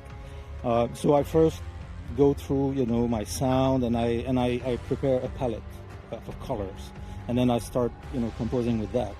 And because I do it in a certain, more or less short period of time, my perception of the sound is the same for that period of time, so they fit together. And then I send proposition to the team, and I see how they react to it. Cool. And to that I adjust, more of this, less of that, and we keep going like this. Tweak it throughout the collaboration. Exactly. Yeah. I want to go back to Sakura's theme song specifically. It's a very unique one, obviously a little bit different, a little bit. Very different from Vortiger, and very different from Marching Fire. It was a character-oriented. So how do you build out a theme song, a music composition for a single character? Well, we go back to the keywords, as Yves said, and sadistic means screechy sound. So it goes with the palette, And after that, it's finding a motif or a melodic line, but it's more, I would say, overall sound oriented. We get the feeling not just from the notes of the melody, we get it from the facture, the fabrication of the sound themselves. So it's hard to pinpoint one way to do the theme of Sakura. It was an ensemble of ambiance, sound, motif, rhythm, and then all together, hopefully, it creates the character of Sakura. Very cool, and it creates, I don't know if it makes sense. But it builds on that ambience of who this character is. Because music can make us feel things very deeply. Exactly, yeah. And I think there's a certain feeling you get when you hear the Sakura theme song. Do you feel like you've been really satisfied with how this theme song turned out? Oh yeah, totally. One of the great things from bouncing ideas was that at some point we discovered that the voice actor for Sakura also sings. So thing is, we said, okay, so let's ask her, and let's put her in the theme song of so the voice that you will hear in the theme song is her singing in character, because we had our voice director also there just to kind of keep her in character. Yeah. So that's one of the things that we were able to do with I this love that. theme song. Yeah, me too. Luke, that's so cool, right? Yeah, and I'm just curious because right now we're talking about Sakura, there was Vortiger, there was the seasonal event. So how many times, do we change song in the game? Because it's one of the things that people get used to songs. But we had Marching Fire, then we have Year of the Harbinger, Vortiger, the Black Prayers Riposte. I knew I would say that one more time. Now we have Sakura, another event coming out in the season. So how often do you go through that process of creating new music for the game? It's pretty much every season. Okay. We want to have some specific content that is linked to the story and the character and what is happening at that time. Yeah, absolutely. I feel like the evolution of the music over the course of the game has really changed. And what's the process now going from, I think in the earlier days, we started out more with faction-oriented, but now it's specifically character-based. So how do you feel that process has evolved over time? Well, it has to go with, I think, what this season is. Let's say Marching Fire was more of a new faction coming in, a bigger scheme, war, new game modes. We had to kind of create the music for that specifically. But let's say, like right now, we're in the Year of the Harbinger.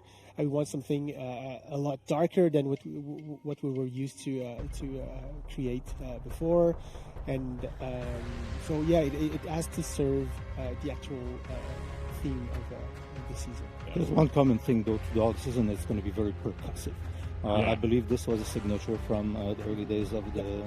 Well, the drums are so emblematic of what For Honor is.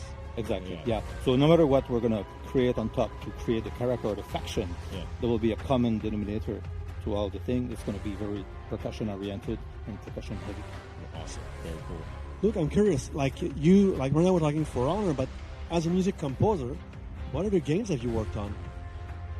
Not that much. I mean, I've done the reboot of Thief in 2013, and that's about it. I mostly come from film, actually. Okay. Yeah, Interesting. So and how different it is to, I'm very curious, how different it is to come from film, because I know when we talk to scriptwriter, for example, sometimes they come from the film industry and they get hit by reality with gaming because it's not the same thing. Yeah, it's so what funny, about music? Well, it's funny because me and Yves had this discussion in the previously a little bit. When I even write or mix, I work in layers, let's say. And if I do work on the music for a film, I'm going to be on the second or third plan in the back, leaving all the space in the front. Whereas in game, I should be up front, you know. It's all out there. I would say it's a more blunt approach, whereas in film, you tiptoe around dialogue and you're more subtle. You don't want to be heard, you want to be felt, but you don't want to be really heard. But it's not the same. And I think that's the fun part of the video game, is that now it's time. It's your show now. You're all out there, and you crank it up and you go. Yeah. You know. Well, I think the community has absolutely loved the music of For Honor, and they Thank you. I hear our live streamers play it in the background over and over and over again. They absolutely love it. So thank you so much, so much for all your hard work on this game, and Yves as well. Thank you guys so much for being here today and talking about your process, your creative work. It's been absolutely awesome to hear about it all. And Luke, yes, I'd like to to invite Michael Anthony back on the couch. Yeah, Mike, get back up here. So we'll stop talking smack about him. We've come to the end of the show. Yes, we did. Amazing show. So, hi guys, by the way. Mike, hi. Justin, thank you very much, guys. You entered the draft with pride. Yes, we had to. It's very, very happy about it. I think the Brosciutos did quite well. Oh my God! Oh my God! That's how you end the show. What a great that's how I take! ended. What a great take! Wow. So, one or two things before we break this out this week. Next week, the maintenance for the season is going to be a long one. I'm just warning you. It's a 3 hours long maintenance. It's going to start at 10 a.m. Eastern time. So it lasts for 3 hours. So at noon next week. So join us on the next Wires Den with this guy, Michael Anthony, hosting it while I'm out of town. And before leaving, I'd like to thank a couple of people because this stream is very special. It's a dev stream, like we're all on the For Honor team, but the people working behind the camera, people with the makeup, like everybody is from For Honor. So that is very, very great. So I will read a bunch of names. So Adam, Alexandra, Alex, Andre, Andrew, Audrey, Claudio, also named as Carlito, Danny, Dominic, Fred, Kevin, Manuel, Marie-Noël, Matty, Max, Michel, Nicolas, Pascal, Phil, Phil, Seb, Simon, and Victoria. Thank you very much for your hard work. A stream like that wouldn't be... Thank you, Luke. Yes, thank you so much, Luke. A stream like that wouldn't be possible with the work of everybody. Thanks to our guests. Thanks to our streamers, to the devs who joined us on the couch. It was an awesome stream. We had a lot of fun. So much fun. Yeah, it was a very great stream. So right now, I'm going to tell you, not see you next week. Michael will see you next week. I'll see you the week after. And now we're going to raid Light Boogie. So I hope our friend Light Boogie is ready to welcome all those people on the stream. Thank you very much, everyone. Thank you, guys. And Thank next you. week, Sakura. And don't forget to tell your moms that you love them. Yeah. Because you might get a corn dog. Yeah, exactly. Yes. Thank you, everyone. Have a Take good care, week. guys. Bye-bye. Bye.